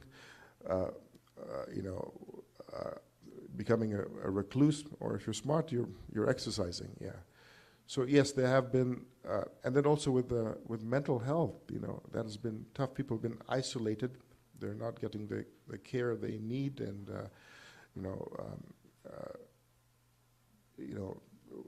people in nursing homes, you couldn't go there to see them, or in long-term care unless you had a screening COVID test. So there are a lot of barriers for people to get just human connections, let alone preventive health, or even have their acute problems addressed. You blew me away with an alarming stat, and this one took me a while to absorb. What's your rough percentage of patients who are dealing with mental health and addiction? You know, I told you, 2/3. So you can connect so many of the acute problems that people are coming to you with a underlying mental health issue, so you can lump them up. So, you have your obesity, your diabetes, your hypertension, your emphysema, COPD, kidney problems, from poor diet, lack of, depression, and lack of motivation, self-medicating, with alcohol, self-medicating with nicotine, self-medicating with marijuana, and causing, problems associated with that. So many of these chronic health issues are very strongly tied with mental health. So mental health is very, very important. Yes. So we talked about mental health and this whole issue of consent. Quick comment on that, please. Mm-hmm. So, sorry, I didn't understand the question. So the issue of consent to treatment when you're dealing with, especially children who have got either an alcohol or drug management issue, and they come to you for... Yes. So that's a very tricky thing. You have, teenagers with issues.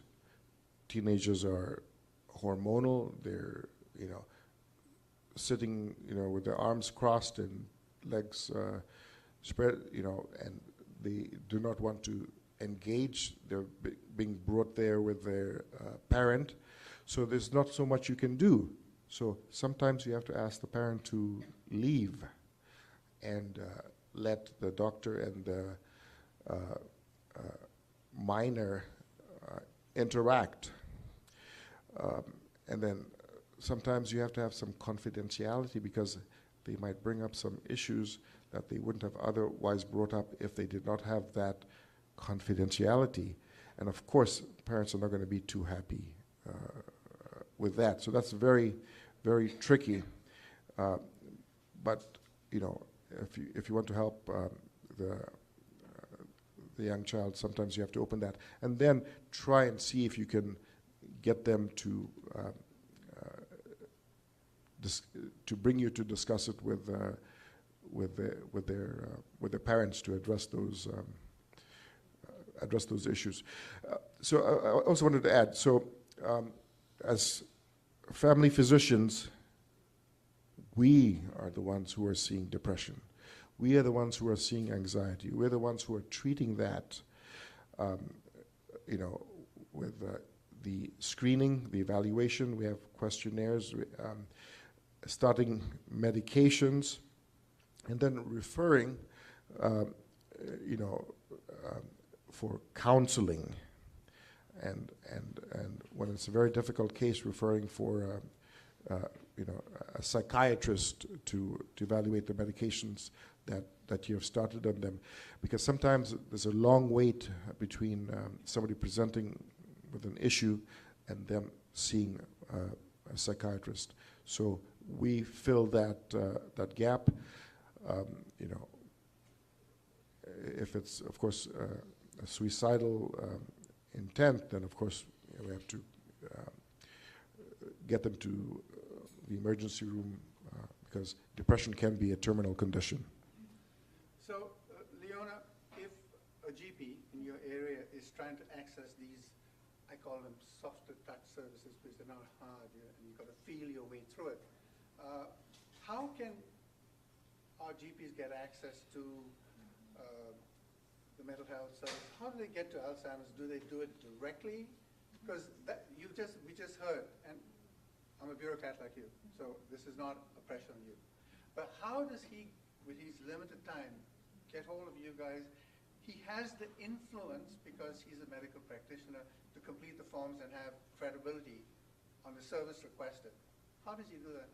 Yeah, so you can call us. You can even call Alzheimer's Society, those places directly yourself and make referrals. Sorry. Oh, sorry.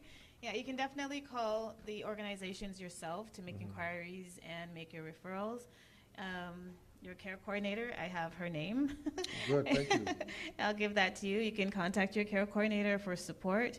Yeah, but I guess the long and the short of it is you can call Alzheimer's directly, let them know your concern, and speak with them directly for referrals. Hopefully they answer the phone quickly. Yes. Owen, sorry, I just wanted to bring something up. And just, you know, further to what you're dealing with, I have to say that with the influx of patients in mental health right now, the doctor referral for inpatient program is not available. You actually have to go to emergency before at any of them. Wow. Yeah. So, and I've, in my personal life, have faced this the hard way of basically the services now, which are wonderful services that are normally offered through Ontario Shores or CAMH or those types of things, are no longer available. They have so many patients, they basically take you in until you're no longer suicidal and let you out. So, And they're back to me, you know. And there are obstacles to getting to refer. So we have detailed questionnaires. So it's not just, you know, you scribble and say, you know, please see so and so for depression and anxiety. You know, you have to, you know, go through a 2-page questionnaire and fill out a lot of information. If you just do the quick referral, they'll come back and say, oh, you need to fill our referral form. So that, again, makes delays, you know, after the patient has been waiting for weeks. Please, Tracy. You would take the mic? Actually, can you hear me okay? Am I good? Yeah, Okay. go. So, couple of things, just want to feed into that, because I know those professional supports are so important and so necessary. I really learned that the first 6 months of COVID, nobody in the world was doing foot care. Like, it was one of the things that was shut right down. I was actually the shelter nurse for the Scott Mission downtown Toronto for the first 6 months of COVID. I took a frontline job. So I really got a first-hand look at some of the mental health issues and whatnot going out there. The city of Toronto, it might be mine, ladies, sorry. So the first 8 months of COVID, from March to December 2020, Toronto Public Health saw a 79.2% increase in overdose calls for their EMTs. The numbers are astronomical in what's happened, and especially our young people. So there's two sides of the coin. We're looking at our young people, and Al and I were talking about this before we started speaking. We were chatting over lunch about how much I love associations like this.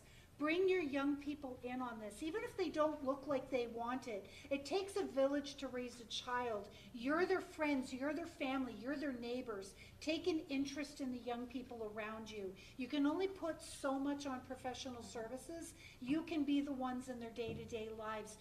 Don't discount how important you are, please. Our young people need you so desperately, even if they don't always know it. Okay, and also, of course, William Osler has a geriatric mental health department and team that is focused on providing mental health for older adults as well. If you know anybody who's struggling, that's another service. I don't know if they access that through you. Yes, so I do give referrals for geriatricians and yeah, so and that's very, very helpful because they are, you know, well versed in the chronic disease management model for the older patients.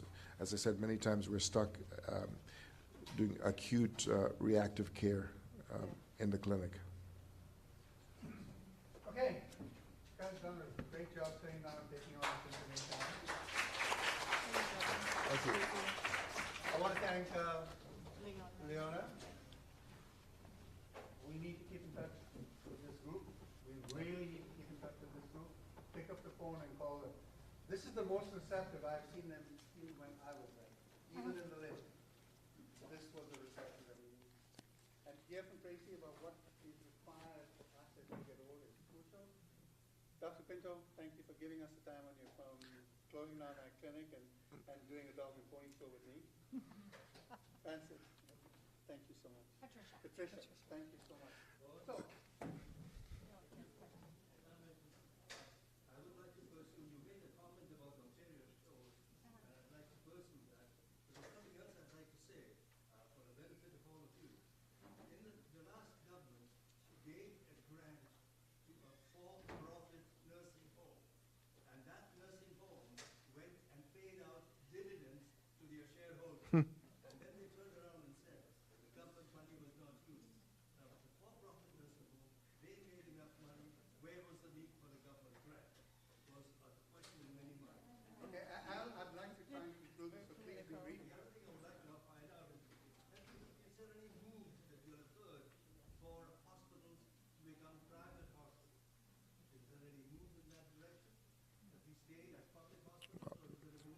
I'm not aware. no, I don't think the panel can help with that. No. That's a question for the politicians, Al. Okay, so quick little wrap up. Remember, we did access, family medicine, GP, access from hospital, access from long-term care, but most important for all of us, access to community care. Martin, the subject. So keep that in mind. I think I've seen it before. We do want to do something with the youth, but we're also going to need your help. You're most likely more grandparents and parents. But if you can pick up people when we start to share this out, try and get feedback, give us champions. We need youth champions, and we've got to use a different kind of English. I'm going to hand it over to Steve. Ladies and gentlemen, thank you for your time. But before we go, I'd like to bring the panel and all of the vendors that are out there to come in, please, for one nice photograph. So, Steve, can you call out the vendors, please?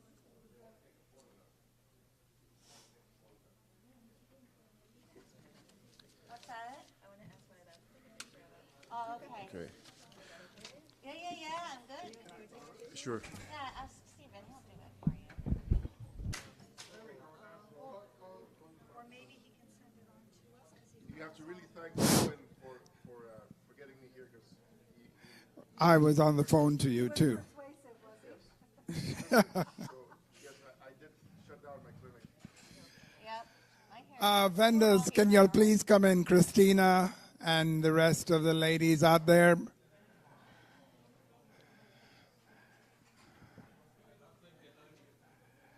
Can you call them, Christina, please? Right up here on the stage.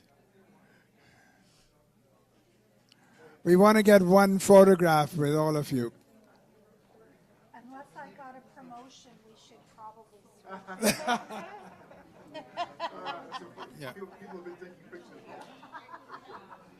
Yeah. I am not Dr. Do I keep this? Yes, you can. I mean, just think how important you are. Tracy, you can have yours. Leona can have hers. And Patricia, you can tell Edgar. What's that? You can take that for Edgar.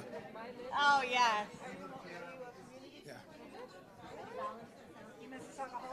Boys, can you turn that off?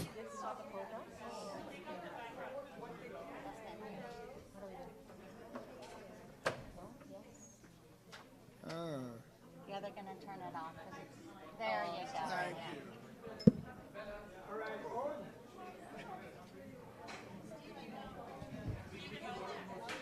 Yeah, we need you guys in here. Come on, you're key to this. Come on. Need to even out some men in here. Owen's done an excellent job, ladies and gentlemen. Thank you. Thank you. He's a celebrity after all of that flashing.